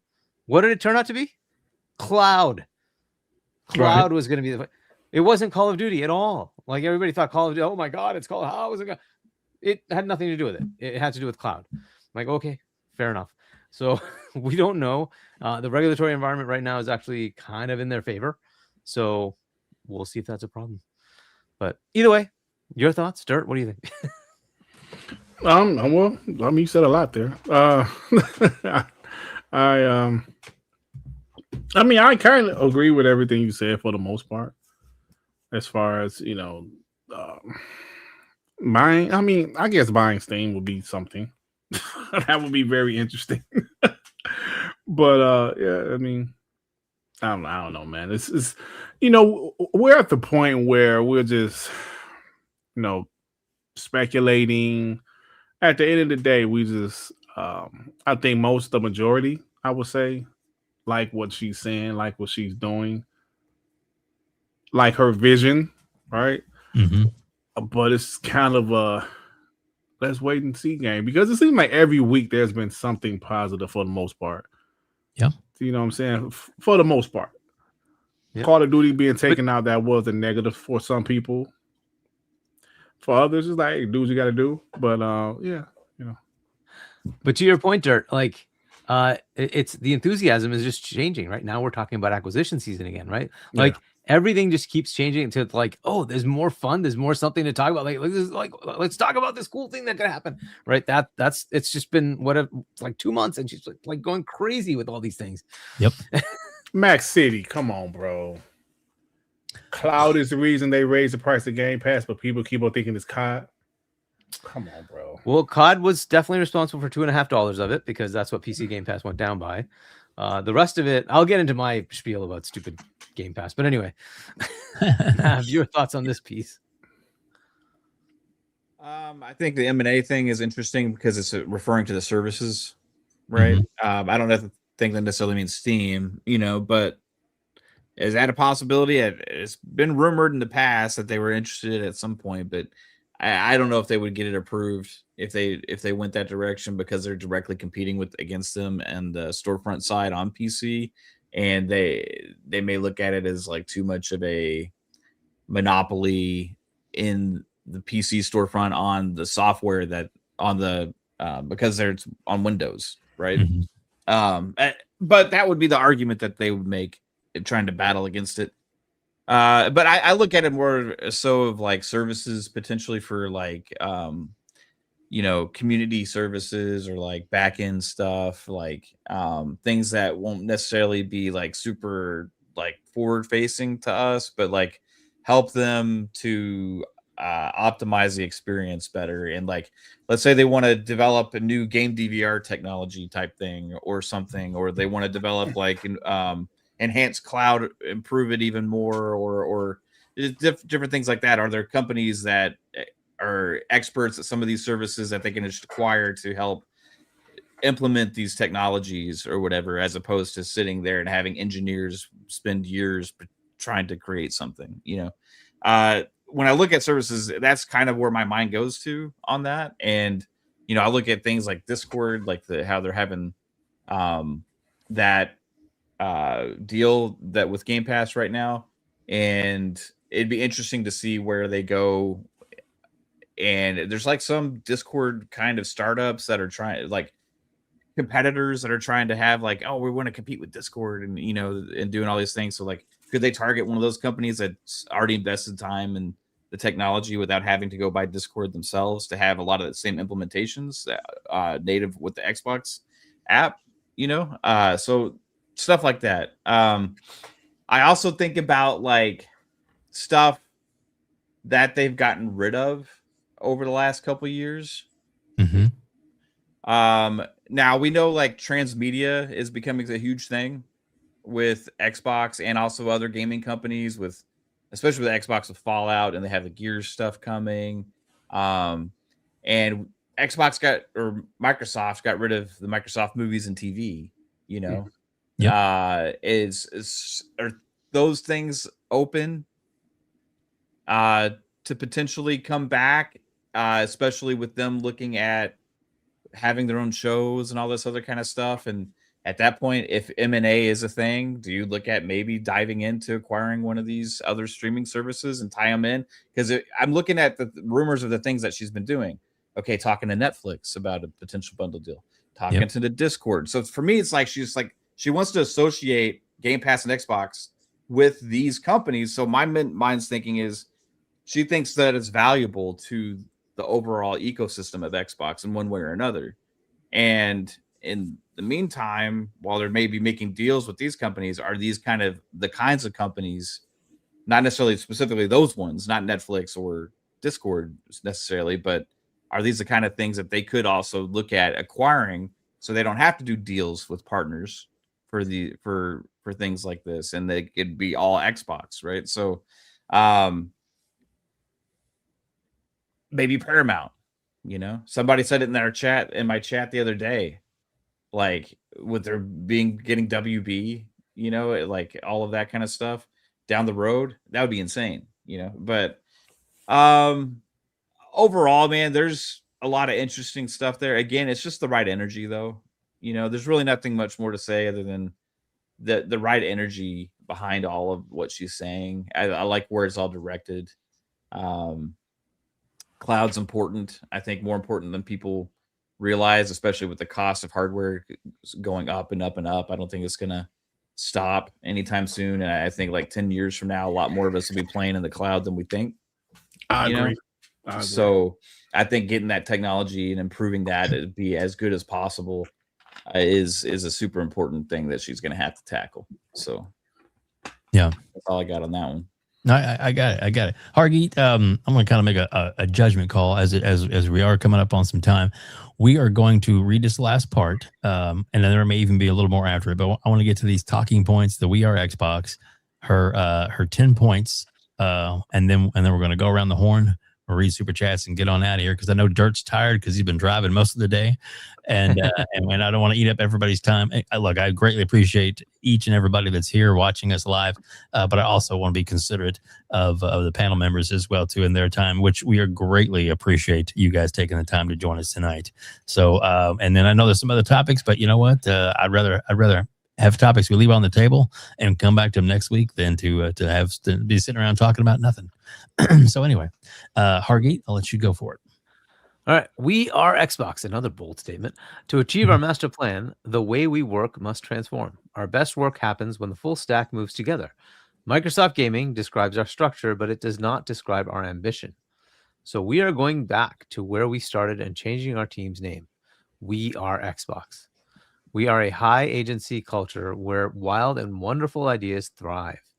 Our job is not to smooth over our differences, but to connect everyone into something greater and than any one studio or product.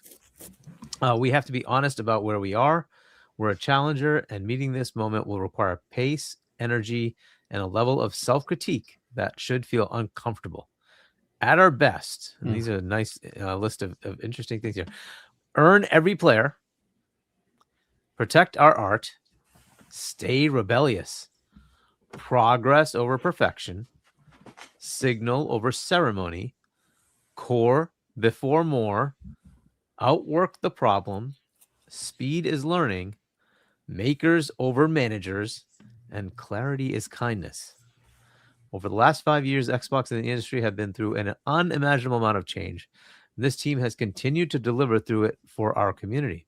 Thank you for staying focused on what matters. 62 days in, we're proud of how we've honored our commitments of great games, return of Xbox, and future of play.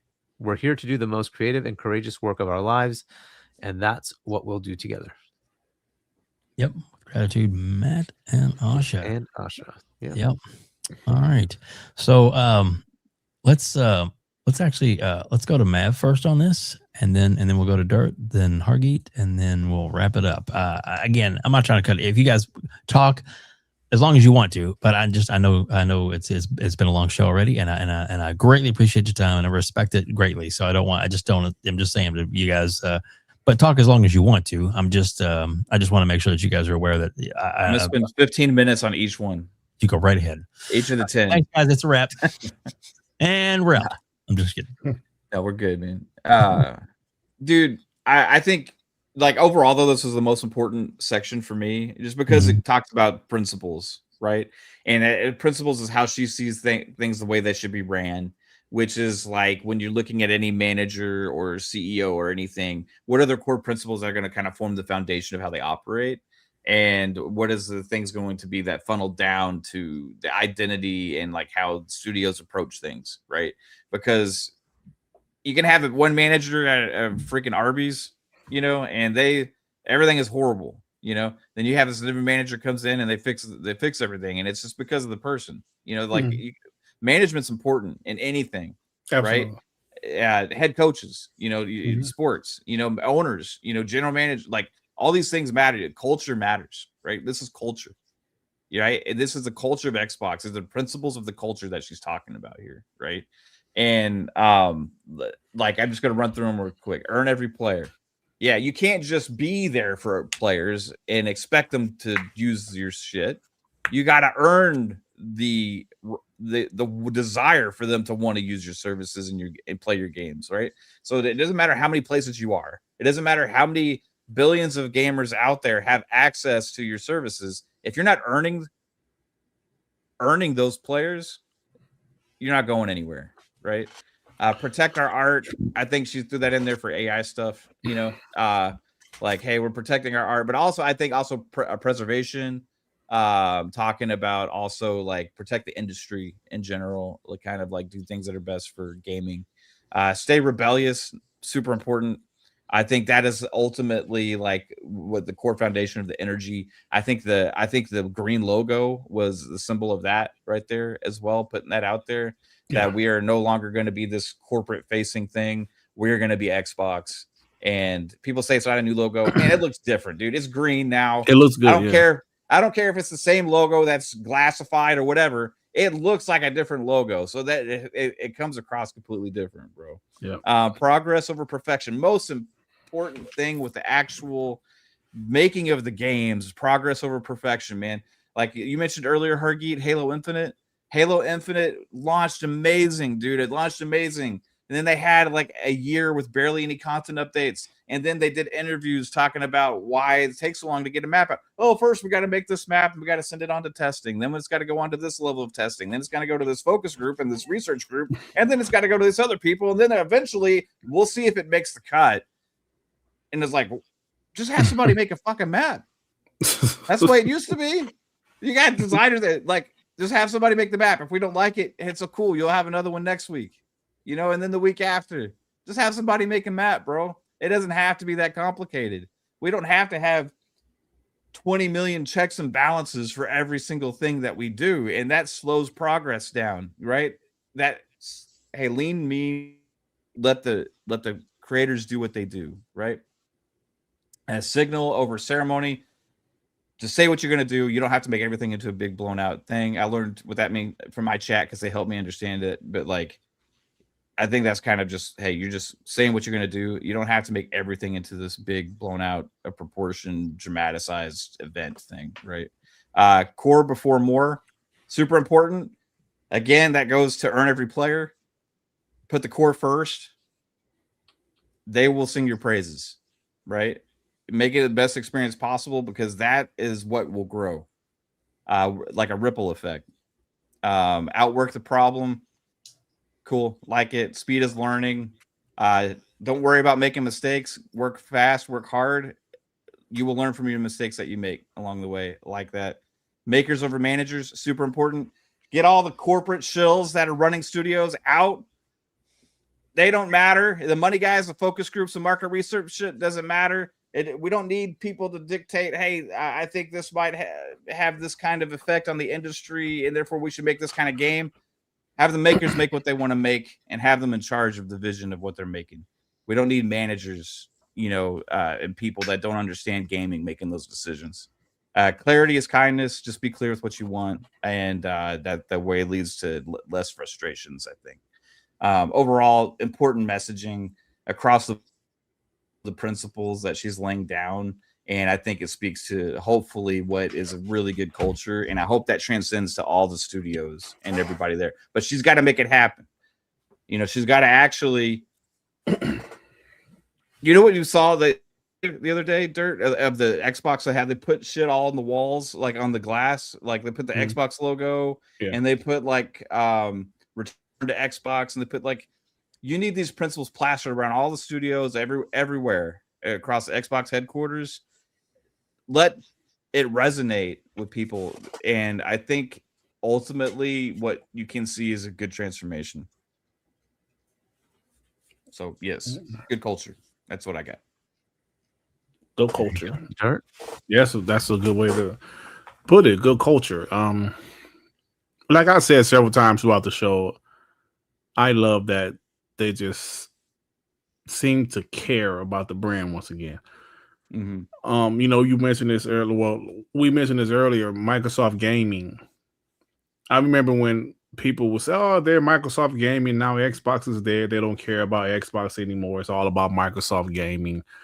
And honestly, that was not a positive look at it. That was people saying, "Yeah, you can forget about the Xbox brand, the console that a lot of us fell in love with the original Xbox in 2000." The Halo, original Halo and the 360 generation, the brand, if people know my story, I was like most of everybody. I was a PS2 guy, wasn't interested in the Xbox until I played it at my friend's house. And then when I got my own Xbox, I was like, oh yeah, this is the way to go. And I've been about it ever since. So after the previous 2 years, after what's been going on, and when she come out here and say, "Yo, we're Xbox again. We're Xbox again. We're focusing on Xbox. Microsoft Gaming, no. We're Xbox." Like Matt mentioned, I love the new logo. Yes, it's the Xbox logo again, but it looks better. The green, and I love it. That's them saying, "Yo, we are changing." Everything that happened in the past doesn't matter anymore. This is Asha's Xbox now. And I'm tired of people thinking, because people say something about Phil Spencer. No, bro. Phil Spencer saved Xbox. Everybody knows there would not be an Xbox right now if Phil Spencer didn't convince Satya and Microsoft to keep Xbox around in 2014, bro. So people think because we criticized the previous regime the last couple of years of Xbox, they think we're bashing Phil Spencer. I mean, some people might, but me personally, no, man, I appreciate Phil Spencer. I mean, he's like he wasn't perfect, and I'm sure Asha won't be perfect. But I just appreciate some of the things she's saying. So, I think it means a lot for a fan of Xbox. Now, I mentioned this earlier, but I know everybody's not happy with certain things she did with Game Pass. And I always say this. I used an analogy on Sean's show last Friday. I said, I am a fan of Xbox first, right? Now, I can't speak for anybody else. I am a fan of Xbox, right? So Xbox Game Pass is absolutely phenomenal. Beautiful. I love the service. I always have. But because I'm a fan of Xbox, if Call of Duty being the Xbox Game Pass is something they felt that wasn't sustainable anymore, do what you have to do. Now, I understand, like people like Hargeet said, this is just opening the door to more games being taken out of Xbox Game Pass. I'm going to say this, and I'm going to say this again. The analogy I use is I'm a Detroit Pistons fan, Dave, as you know. Yep. People that listen to my channel. I'm a Kay Cunningham fan who was their best player, right? Big fan of his game. If he went to another team or left the Detroit Pistons, or if his game changed, or if anything changed,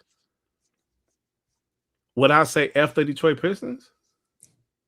No, I'm a fan of the Detroit Pistons. So I said that to say this. I'm a Detroit Pistons fan first. Kay Cunningham was a big part of the team. But if he's not the same anymore, if I'm not happy with certain things that happened with him as a player, am I supposed to say after Detroit Pistons? Or if they traded him or something happened for the betterment of the team, how would that make me feel? So if I'm an Xbox fan first, I'm an Xbox fan first.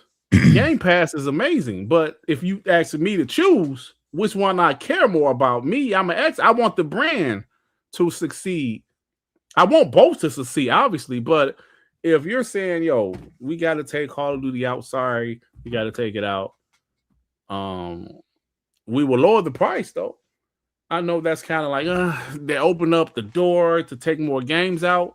This is just my opinion. I know people will disagree with me, and that's fine. But I am an Xbox fan first. And if this is going to help the brand in the long run, fine. I mean, it is what it is. So some of the decisions she's making, everybody's not going to be happy. But it is what it is at this point. They tried for 2 years. Game Pass Call of Duty didn't move the needle for Game Pass subscriptions. Pull it. Shit. Pull it. Yep. That's just how I feel. Yeah. So, yeah. I think the fake Xbox fans all dipped last couple years.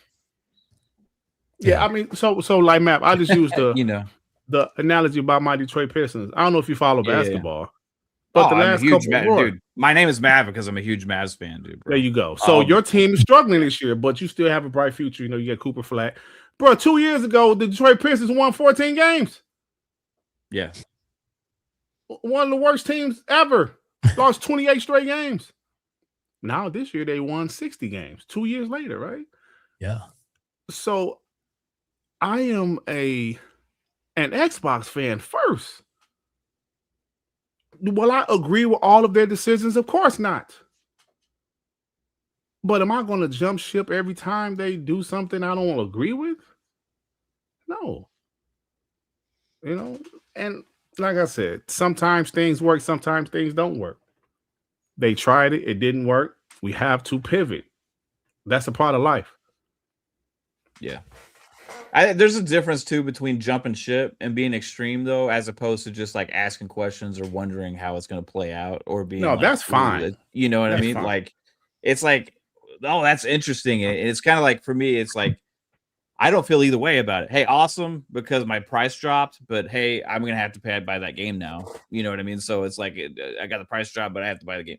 So it's just, the question is like, where does that go from here? And not necessarily just because of that one move, but it's like the idea of picking and choose your bundle or your Game Pass, you know, that whole concept, I think is great in the sense of like, hey, we have more flexibility, but what will it end up costing to have all the things that we actually want? You know what I mean? So that leaves up some questions as to how it's going to play out. I'm just more curious than anything. If Game Pass turns into something where it's no longer something I want, that would suck. I would hate that. But at the same time, would that stop me from playing Xbox? No, because Xbox still has the games and and everything that I want. You know, like Play Anywhere is by far the best thing in gaming, in my opinion. Like every publisher should be doing that shit. So, but yeah, it's interesting. Like I don't love the fact that Call of Duty was taken off, but I also do like the price decrease. So there's a trade off there. You know, it's just interesting that one game was $7 worth of value there. Yeah. You know, it's the annual franchise. It's an annual franchise where the budget is usually $600 to $700 million. So yeah, but like you think about like how like so the Xbox sales are really the only thing it affects, as opposed to like it's not affecting PlayStation sales, it's not affecting like it really probably not affecting PC sales too much either. You know, and like I'm curious how like what percentage of sales it was affecting, and that percentage is $7. It's not like everybody. It's not the $7, man. Yeah. The $7. The reason this went down has nothing to do with Call of Duty. It's because people in the millions left. That's what caused this to happen. Because of the price hike, right? Because of the literally, price hike? You went from 20 to 30, and people are like, without removing Call of Duty out of Game Pass, I wonder what they could have dropped the price down to. But why was the price hike? Because like most people seem to think Call of Duty has something to do with the price hike to begin with. Yep, partially, but not all of it. But either way, if you really want to get into that thing, I can try to get into that thing. But a lot of the problem with this is they tried to push the envelope too far and realized that didn't work, and then had to do something to come back. And so they had to create some messaging out there to say, this is why we're going to fix it. No, ultimately they fixed it because they had to fix it because people left, and they had to bring it down because it didn't work, right? Going to 30 didn't work. So what was their answer going to be? So they had to come up with something. Right. And to your point of Mav, like they're just so stuck in cloud. They're not going to take that out. It's the stupid thing. I'll give you the real answer. $16.50 was PC Game Pass. Literally gave you everything you want except cloud. Gave you everything you want except cloud. $16.50. That was their cost. We already know that. How much did it go down? $14. Took out cloud. That's the only change. Right? That's the actual cost. The other side, they added this Fortnite crew thing. They added Ubisoft Classics. I don't know how much that really costs. They expanded your ability to do cloud at 1440, something like that, right? So those are the things you got with Ultimate. How much of that cost is the delta versus $14? So $14 versus $23, $9 of delta. What the heck are you getting for that?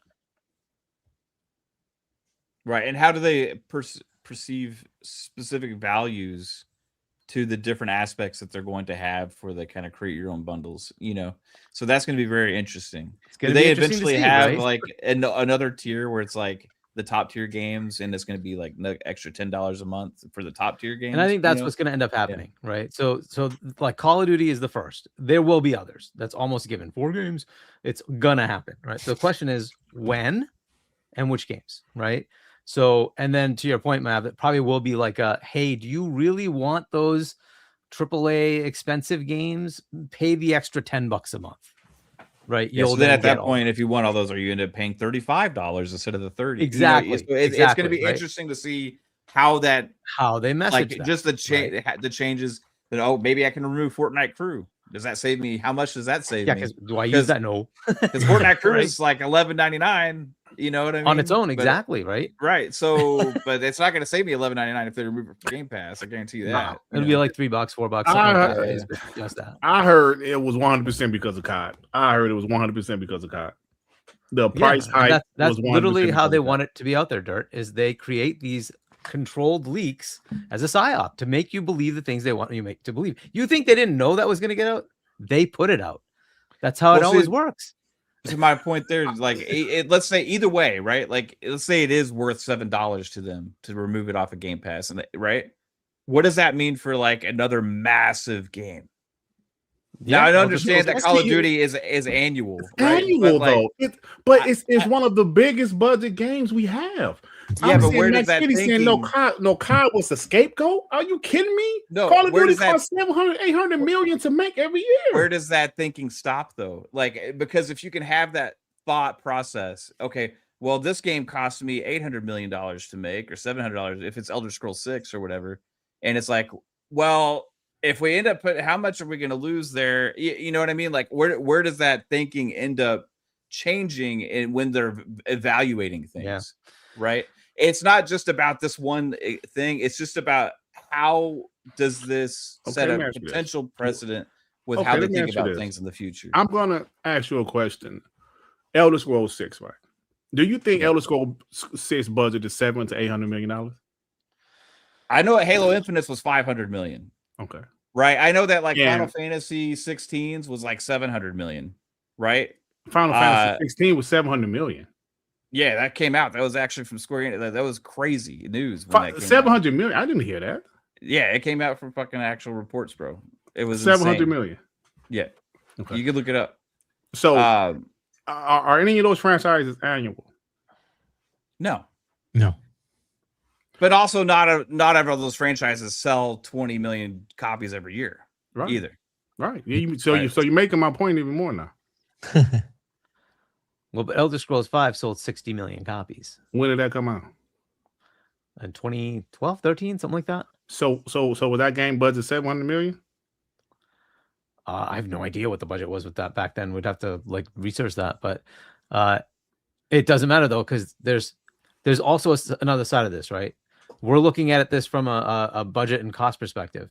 Those developers are used to saying, my game sold, I expect a bonus. Yeah. Where's my bonus? Yeah. You took it away by putting it in Game Pass.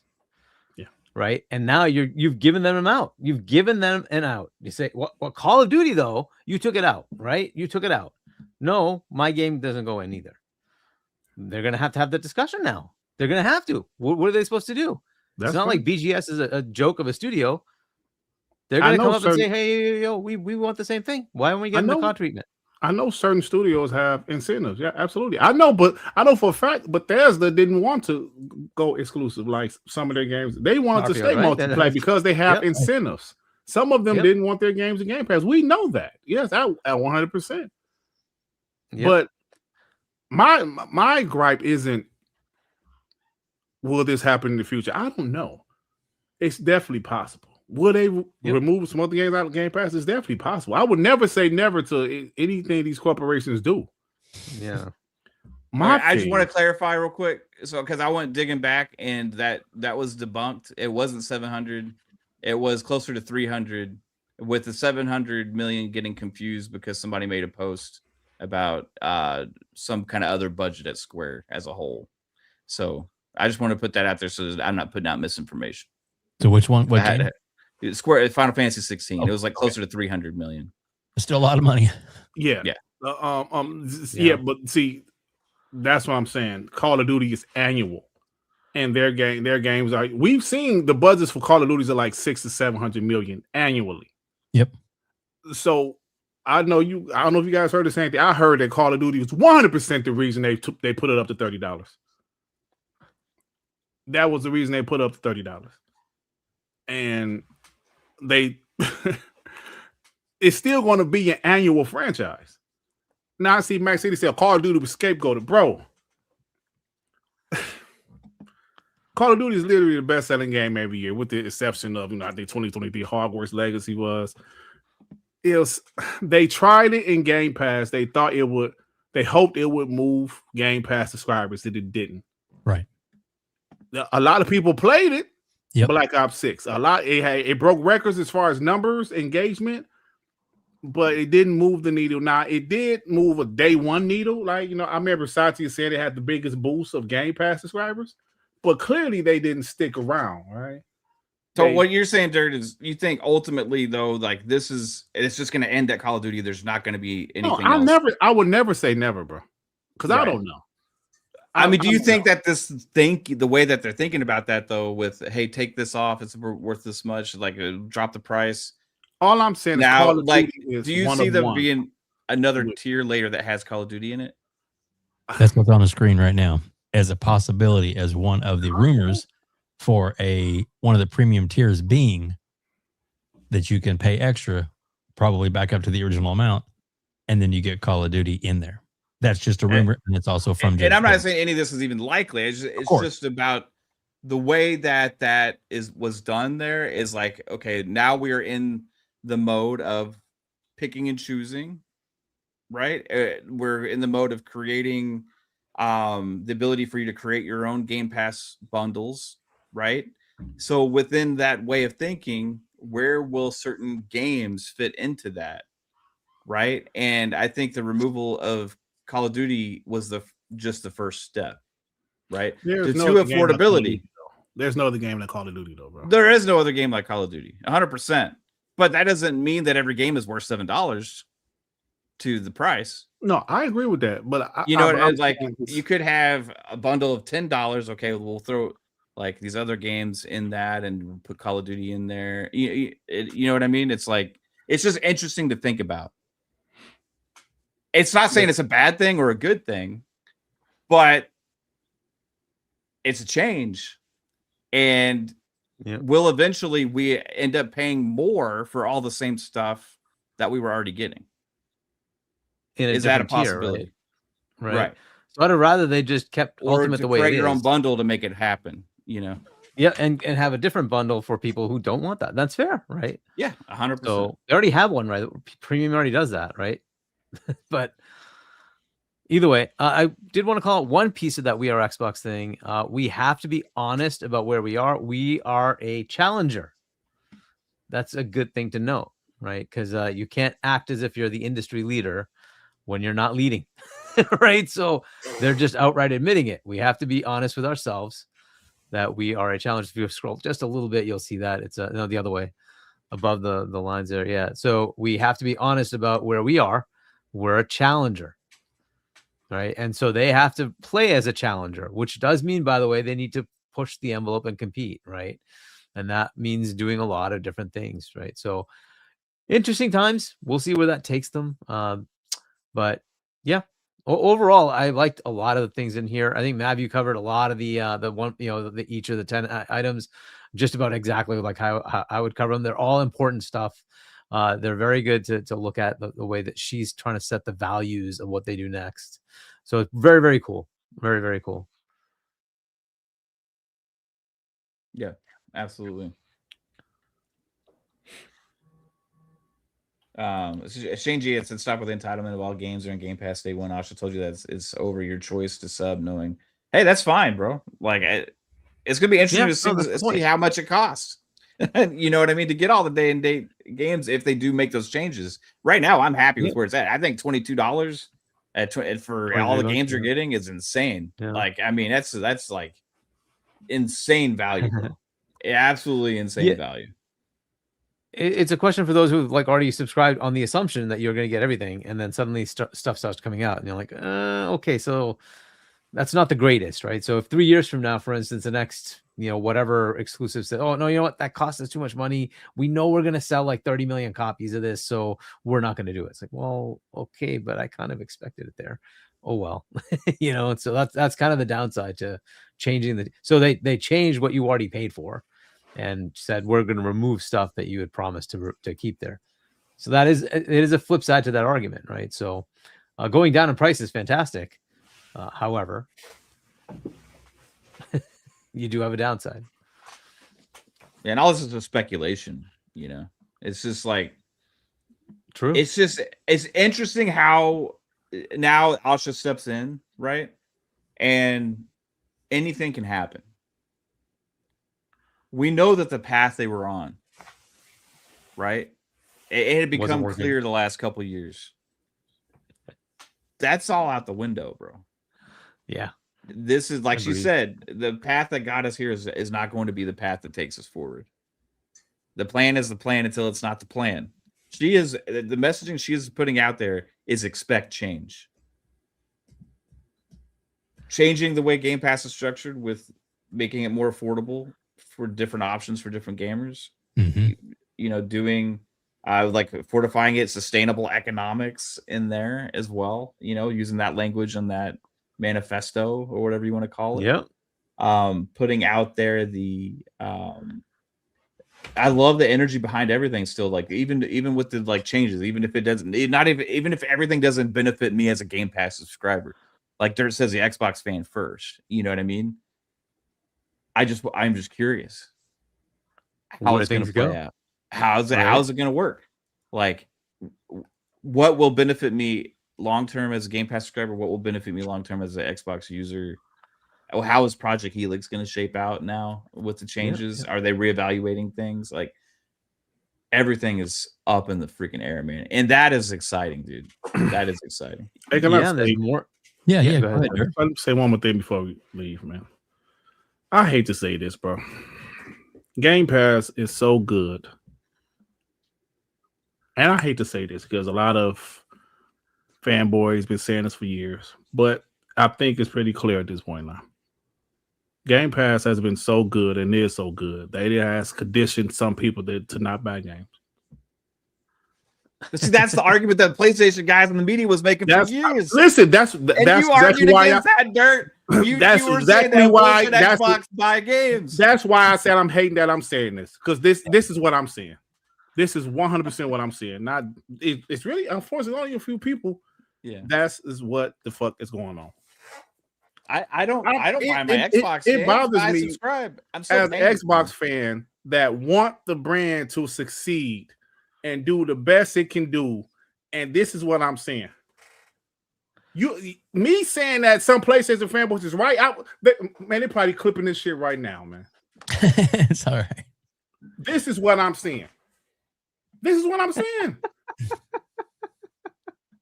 No, I'm not pony botting. No, he's not. Talking about what I'm saying. Yep. Hey, You're also getting this too. He's right. We're subbing to a subservice, man. We're paying either way, one way or another. Listen, I'm not saying it's amazing that they're taking Call of Duty. I'm not saying that, bro. All I'm saying is Xbox made a decision for this game, Call of Duty, the biggest game every year. They put it in Game Pass for 2 years. It didn't do what they wanted them to do. Right. They say, yo, we'll lower the price, but we're going to take this specific game out. And some people saying, fuck that. The same people that complain about about Game Pass going up to $30, I might add. The same people. Yep. Complain about it going to $30. Say, I can't roll with this, Dirt. I can't roll with it going to $30. They take out Game Pass. I can't roll with that either, Dirt. You can't make people happy. We know that. We all have our own opinions, but this is what I'm starting to see. This is what I'm starting to see. I've been arguing with people on my shows for the last 2 weeks over this shit. Yeah. This is what I'm starting to see, and I'm disgusted by it. Yeah. All y'all doing is proving the fucking ponies right. I'm disgusted by this shit. Dude, you are by saying the same shit that you're saying right now. What are you talking about, Dirt? You by saying what you're saying right now, you are echoing the same thing that they've been saying for the last 5-6 years. So who's proving them right? The people that are saying, "Hey, no, we still think it's actually sustainable. It's cool that they can put the games in there. We like having the games in the service day and date." The same thing that we, including you, have been saying for the last 6 years, or is it the people saying, "No, we don't need the games in Game Pass"? I think it's unsustainable. I think we've been trained not to buy games because that's the same shit that we've been arguing against. That is the core thing. And I didn't think it was true until now. The media and all those fucking ponies that you hate have been saying time and time again for this entire generation. I defended it. Yep. But I've been literally arguing with people for the last 2 weeks on my show. But like you can't say people that don't necessarily like games getting taken off the service are the ones that are proving them right. Somebody tell me I've been playing Call of Duty since the beginning. It's been in Game Pass for 2 years. They're like, I can't deal with this. No, how dare they? That's extreme. You have extreme people, bro. Like that's extreme. We got $7 off. It's a wash. It's a wash. The question I have is, what does it mean for the future? Right? Yeah. Yeah. Those people are idiots. I If care they about the unsubscribe to brand. Game Pass just because of Call of Yeah. Duty, Listen, maybe it's just me. This is my opinion. I care about the brand more than Game Pass. Me too. If Game Pass, which is phenomenal, bro. I love Game Oh, Pass. it's great. Yeah. I love Game Pass. But if this specific game being in Game Pass is hurting the brand and the business side of Xbox, do what you have to do. Yep. You know, take a step 100%. back. Take one step back. The amount that you save from the price reduction, you can take that money and you can buy your own fucking copy of COD every year.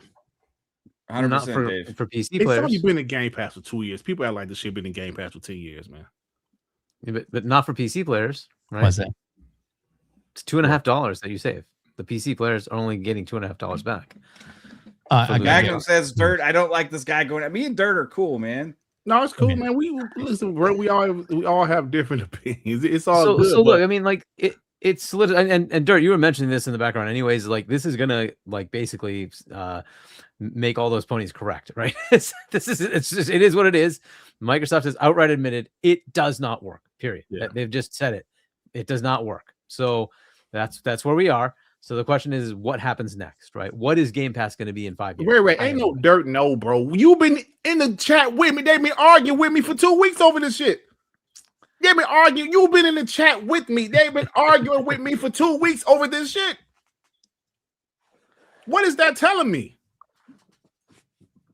I've been in your chat, Dirt. I've seen it. I've just kind of like watched it. Like I don't have. Here's the thing. I don't think you're wrong. I don't think that people that don't like that Call of Duty was wrong. I think it's just a preference of how they like to pay for their games. You know what I mean? And it's like we have to look at it as a whole. As hey, there's Game Pass subscribers that see the value of the service and what do they like out of it and what are they looking forward to. And if one of the reasons they like COD it being in there, then if they get pissed off about it, it is what it's the same as like the people getting pissed at exclusivity went out the window. I don't really care. You know, I don't really care that COD left because I get the savings on Game Pass every month. I'd actually personally rather have the savings. You know what I mean? Because I think $29.99 is like high point to ask for any sub service, right? But when you look at it, I think it's worth just looking with an open mind about just what is all of these changes, how are they going to play out? You know what I mean? And I think Call of Duty removal, I think worried some people with that, which is fair. If they abandon ship because of that, there's fucking idiots. Just like the guys that abandoned ship when exclusives stopped happening, they were fucking idiots too, right? Like ultimately, either you like playing in the ecosystem or you don't. Yeah. You know, and like overall, it's like we can like look at things and judge and criticize or like pick like certain things that we don't like or that's and judge them, but like I don't think necessarily people that don't like the fact that they've taken off are like not Xbox fans, you know? Yeah. It's just a difference of opinion. Like it's just a change in value, right? So it's a question of like, is Game Pass gonna be the same for me in 2 years? I don't know if it is, right? And because they've opened Pandora's box, so I don't know. I don't know what that's gonna look like. It may be totally the same. Maybe nothing ever changes. That's totally fair. I just don't know that, right? Given normal corporation, I just assume that once you've done one, you will do the next, right? It's almost always the case, right? You did one, you'll say, but I think, we're gonna do a Minecraft thing. It's gonna sell. We're just not gonna do it. Like, okay, like I can see it. I can just see it. They'll make an excuse. There'll be an excuse. And it's like, okay, fine, fair enough. And when people champion for it, it makes it easier for them to do those things too. Like when people will champion for like things to be like more expensive or like when they like for things to be removed. This happened before it was even announced that Call of Duty was for sure going into Game Pass. People were advocating for it not to. People were advocating for Game Pass to go away so that way Xbox can have exclusives again. You know what I mean? And creating this still are, by the way. And creating this thing in their head that it has to be one or the other. You know what I mean? And which they've never said it has to be one or the other. But there was this thing going on the last couple of years where it's like creating that and putting that energy out there. Hey, we'll take this off of Game Pass. Hey, blah, blah, blah. We want exclusives back. Everything is in the name of exclusives, right? Everything's in the name of exclusives. And it's like it's like giving them excuses to make our actual experience more expensive or worse in the name of being cool. Yeah. Right. And it's like, I get that. I love the energy of what Xbox is doing right now. I just never want to advocate for companies to give us less. Yeah. Yep. All right, guys. We could continue to talk for a long longer, and it's already 40 minutes past the time I told you to wrap things up. Hargeet, we are going to read through these super chats. If anybody wants to make a comment on them, you guys can jump in and make a comment. If not, we're going to just keep plowing forward. Then we'll get everybody out of here. So, but thank you all so much for being here. Thanks. There's still 350 people joining us live. We greatly appreciate you being here. Go ahead, Hargeet. All right. P-Lump, $2 in Trump voice. God bless America and no place else. Oh, okay. Max City Entertainment, $2. Are we still getting Steam on Helix? I mean, I have not heard anything about, beyond that. Like that's supposedly as far as I know, still is. Yep. So, Athletic Hobo, Canadian $2. Is it too late for Asha to make a lower end Helix? Nothing's ever too late. They can always do whatever they want. And even then, that could that's what probably the Series S is still going to be around for. Yeah. So I think the Series X is going to become the Series S. That's a good point. Yeah. Good. Yeah. At Chris Jones. Sorry, go ahead. No, you were. Sorry. At Chris Jones Gaming Network, $5. Imagine being in her position at 37. I'm 37. LOL. All that power. Yep. With great power comes great responsibility. But she's pretty smart. Cool. It's just a pain in the ass. Mac 22 TH54, $2. Without Phil, this conversation isn't happening. Facts. It's me, broke boy, $2. They want exclusivity, but will they support it? Who's they? I guess us, the gamers. Is that? I'm assuming it. Oh, maybe. I have no idea. Drakpulse, $5. I don't want Xbox messing Steam up. Gabe cares about his employees and store versus Microsoft. Plus, Gabe wouldn't do that. Well, I'll just leave it at that. Verb Grizzle 9563, $5. Dirt is right. Mr. Boom admits he saves his money from Game Pass to buy PS games. Shaking my head. Yeah, he has spent some money on that, but that's his choice. Called Weave, $5. I said it before. I care about the Xbox platform and community. They can scrap day one games for all I care. Some of these guys won't buy anything. True. I prefer day one of Game Pass. I really enjoy that. I just don't advocate for them doing it though, man. Even if you feel that way, don't put it out there that I don't care if you don't have day one games and Game Pass. Like they see that shit. At Victor Alistine. So Dirt, if exclusivity hurts the business, should Xbox forego it instead of the brand? I think you're right, but some people do have their points too. Who said exclusivity hurt the business? Yeah, I don't remember. I didn't say that. I don't know where he's getting that from. I don't know. I mean, but some guys have said that in the chat though. Yeah. Like I said, I've been arguing the last 2 weeks. The first week was exclusive. When I was talking about the possibility of exclusives coming back. Some guys is like, no, we don't want that shit. I was like, are you kidding me? And then last week was about Call of Duty and Game Pass. So like I said, everybody have their own opinions, but I have mine too. And I have a platform, so I'm gonna talk shit. You do a big one, bro. You have a balance there between platform and studios, right? Like what's the healthiest thing for the studios? What's the healthiest thing for the platform?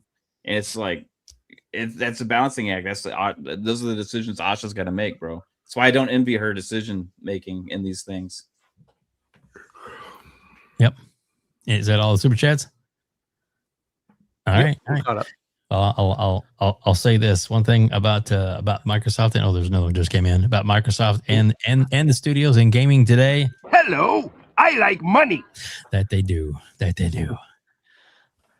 Go for it. Random commentator, $2.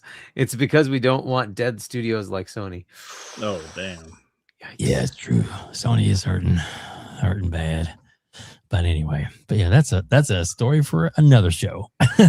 Guys, thank you so much for being here tonight. It's like I could go for another couple hours. I know you guys can't because we're exhausted. And FARK QUE. FARK QUE, or AKA Bram Stroker, gifts 5 WebDave memberships. Thanks, FARK QUE. If you're up, FARK QUE, I guess that means we're playing Arc Raiders. All right, cool. I'm just kidding.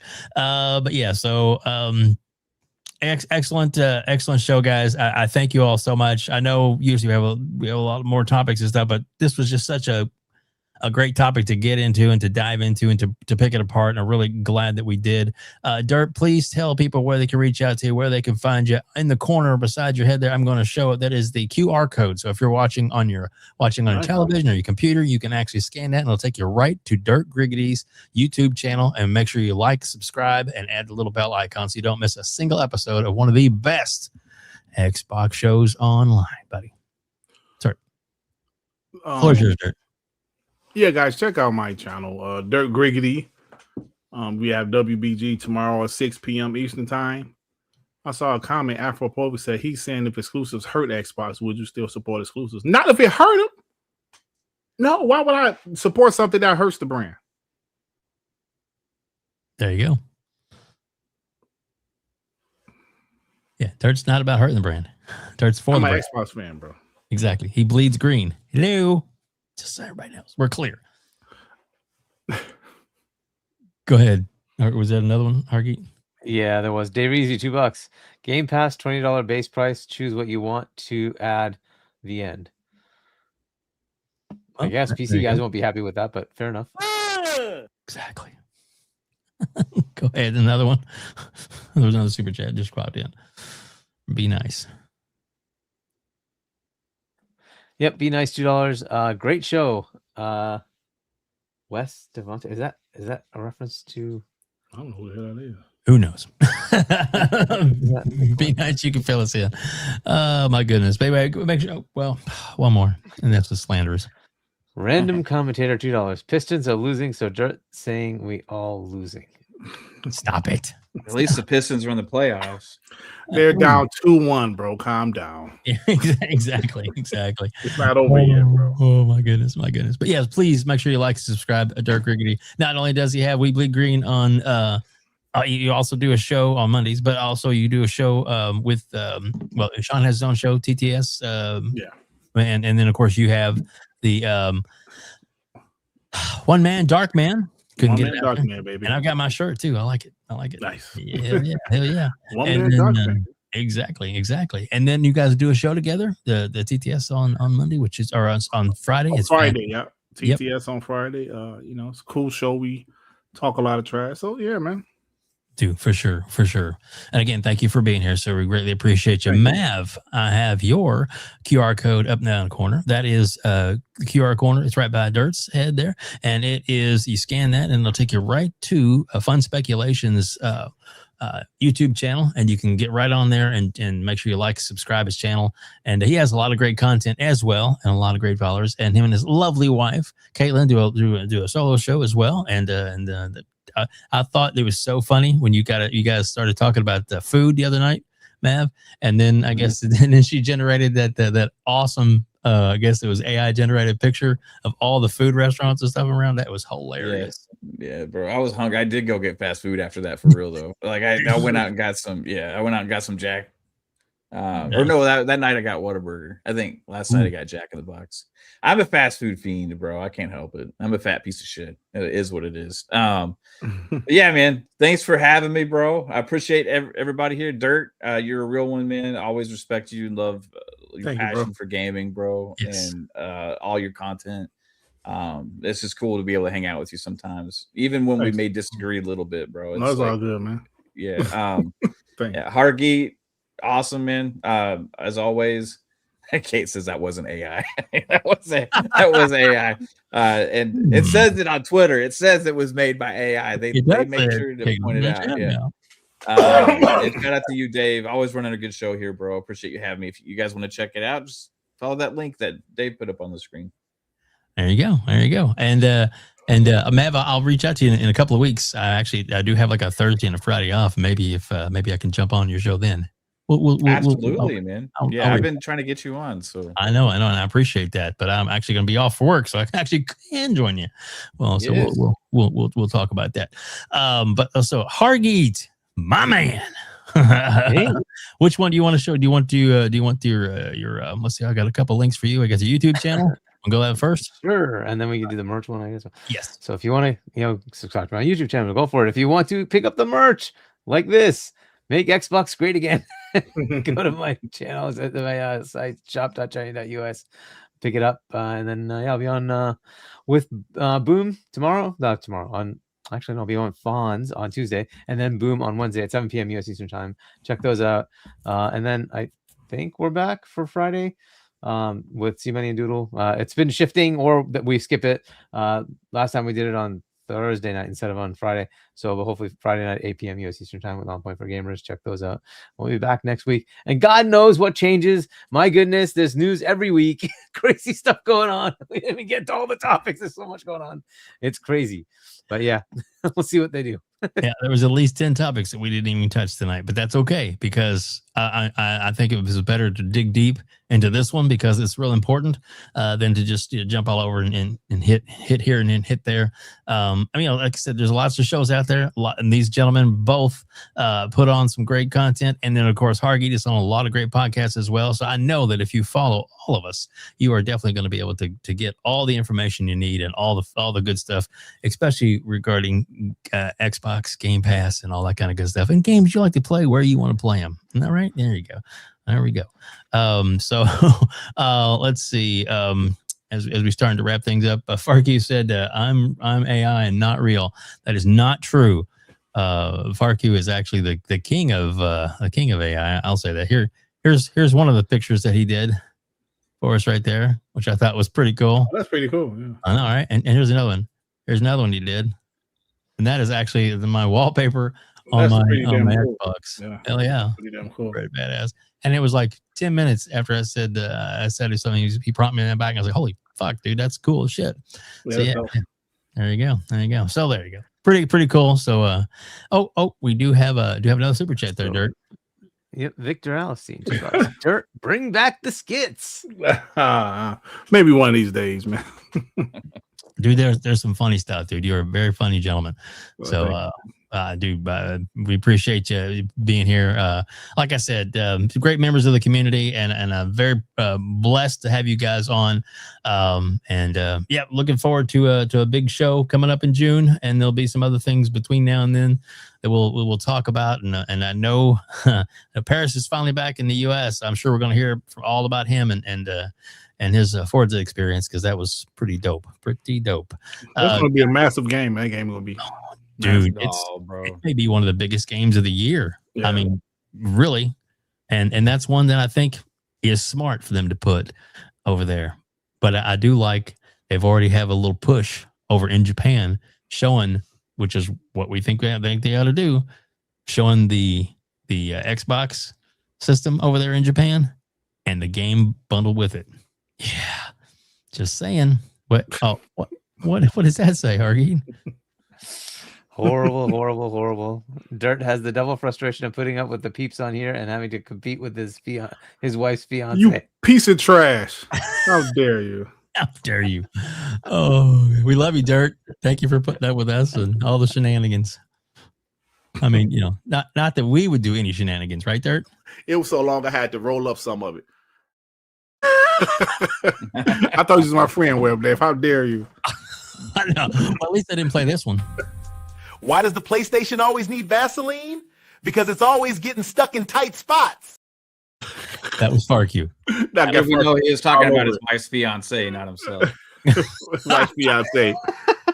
Hey, I knew you guys know the story. I walked into that room and it was so long I had to start rolling that shit up. I was like, "What's going on in here, man? What's up with all this Vaseline going on up in here? They clipped. Get out of my house!" I was literally. I remember that show. I was literally talking about. During the 360 days, I had a long Ethernet cable, and I said it was so long I had to roll it up, and let me clip that. I was like, "Come on, bro, I can't do nothing." Oh man, oh, it's mischievous. I couldn't help it. It's like a fire hose. It's because we love her. We love so much love. Isn't that right? Funny shit. That's funny. I thought so too. All right, guys. Thank you all so much for being here, and please join us again next week on the one and only the Gamers Council.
Game over.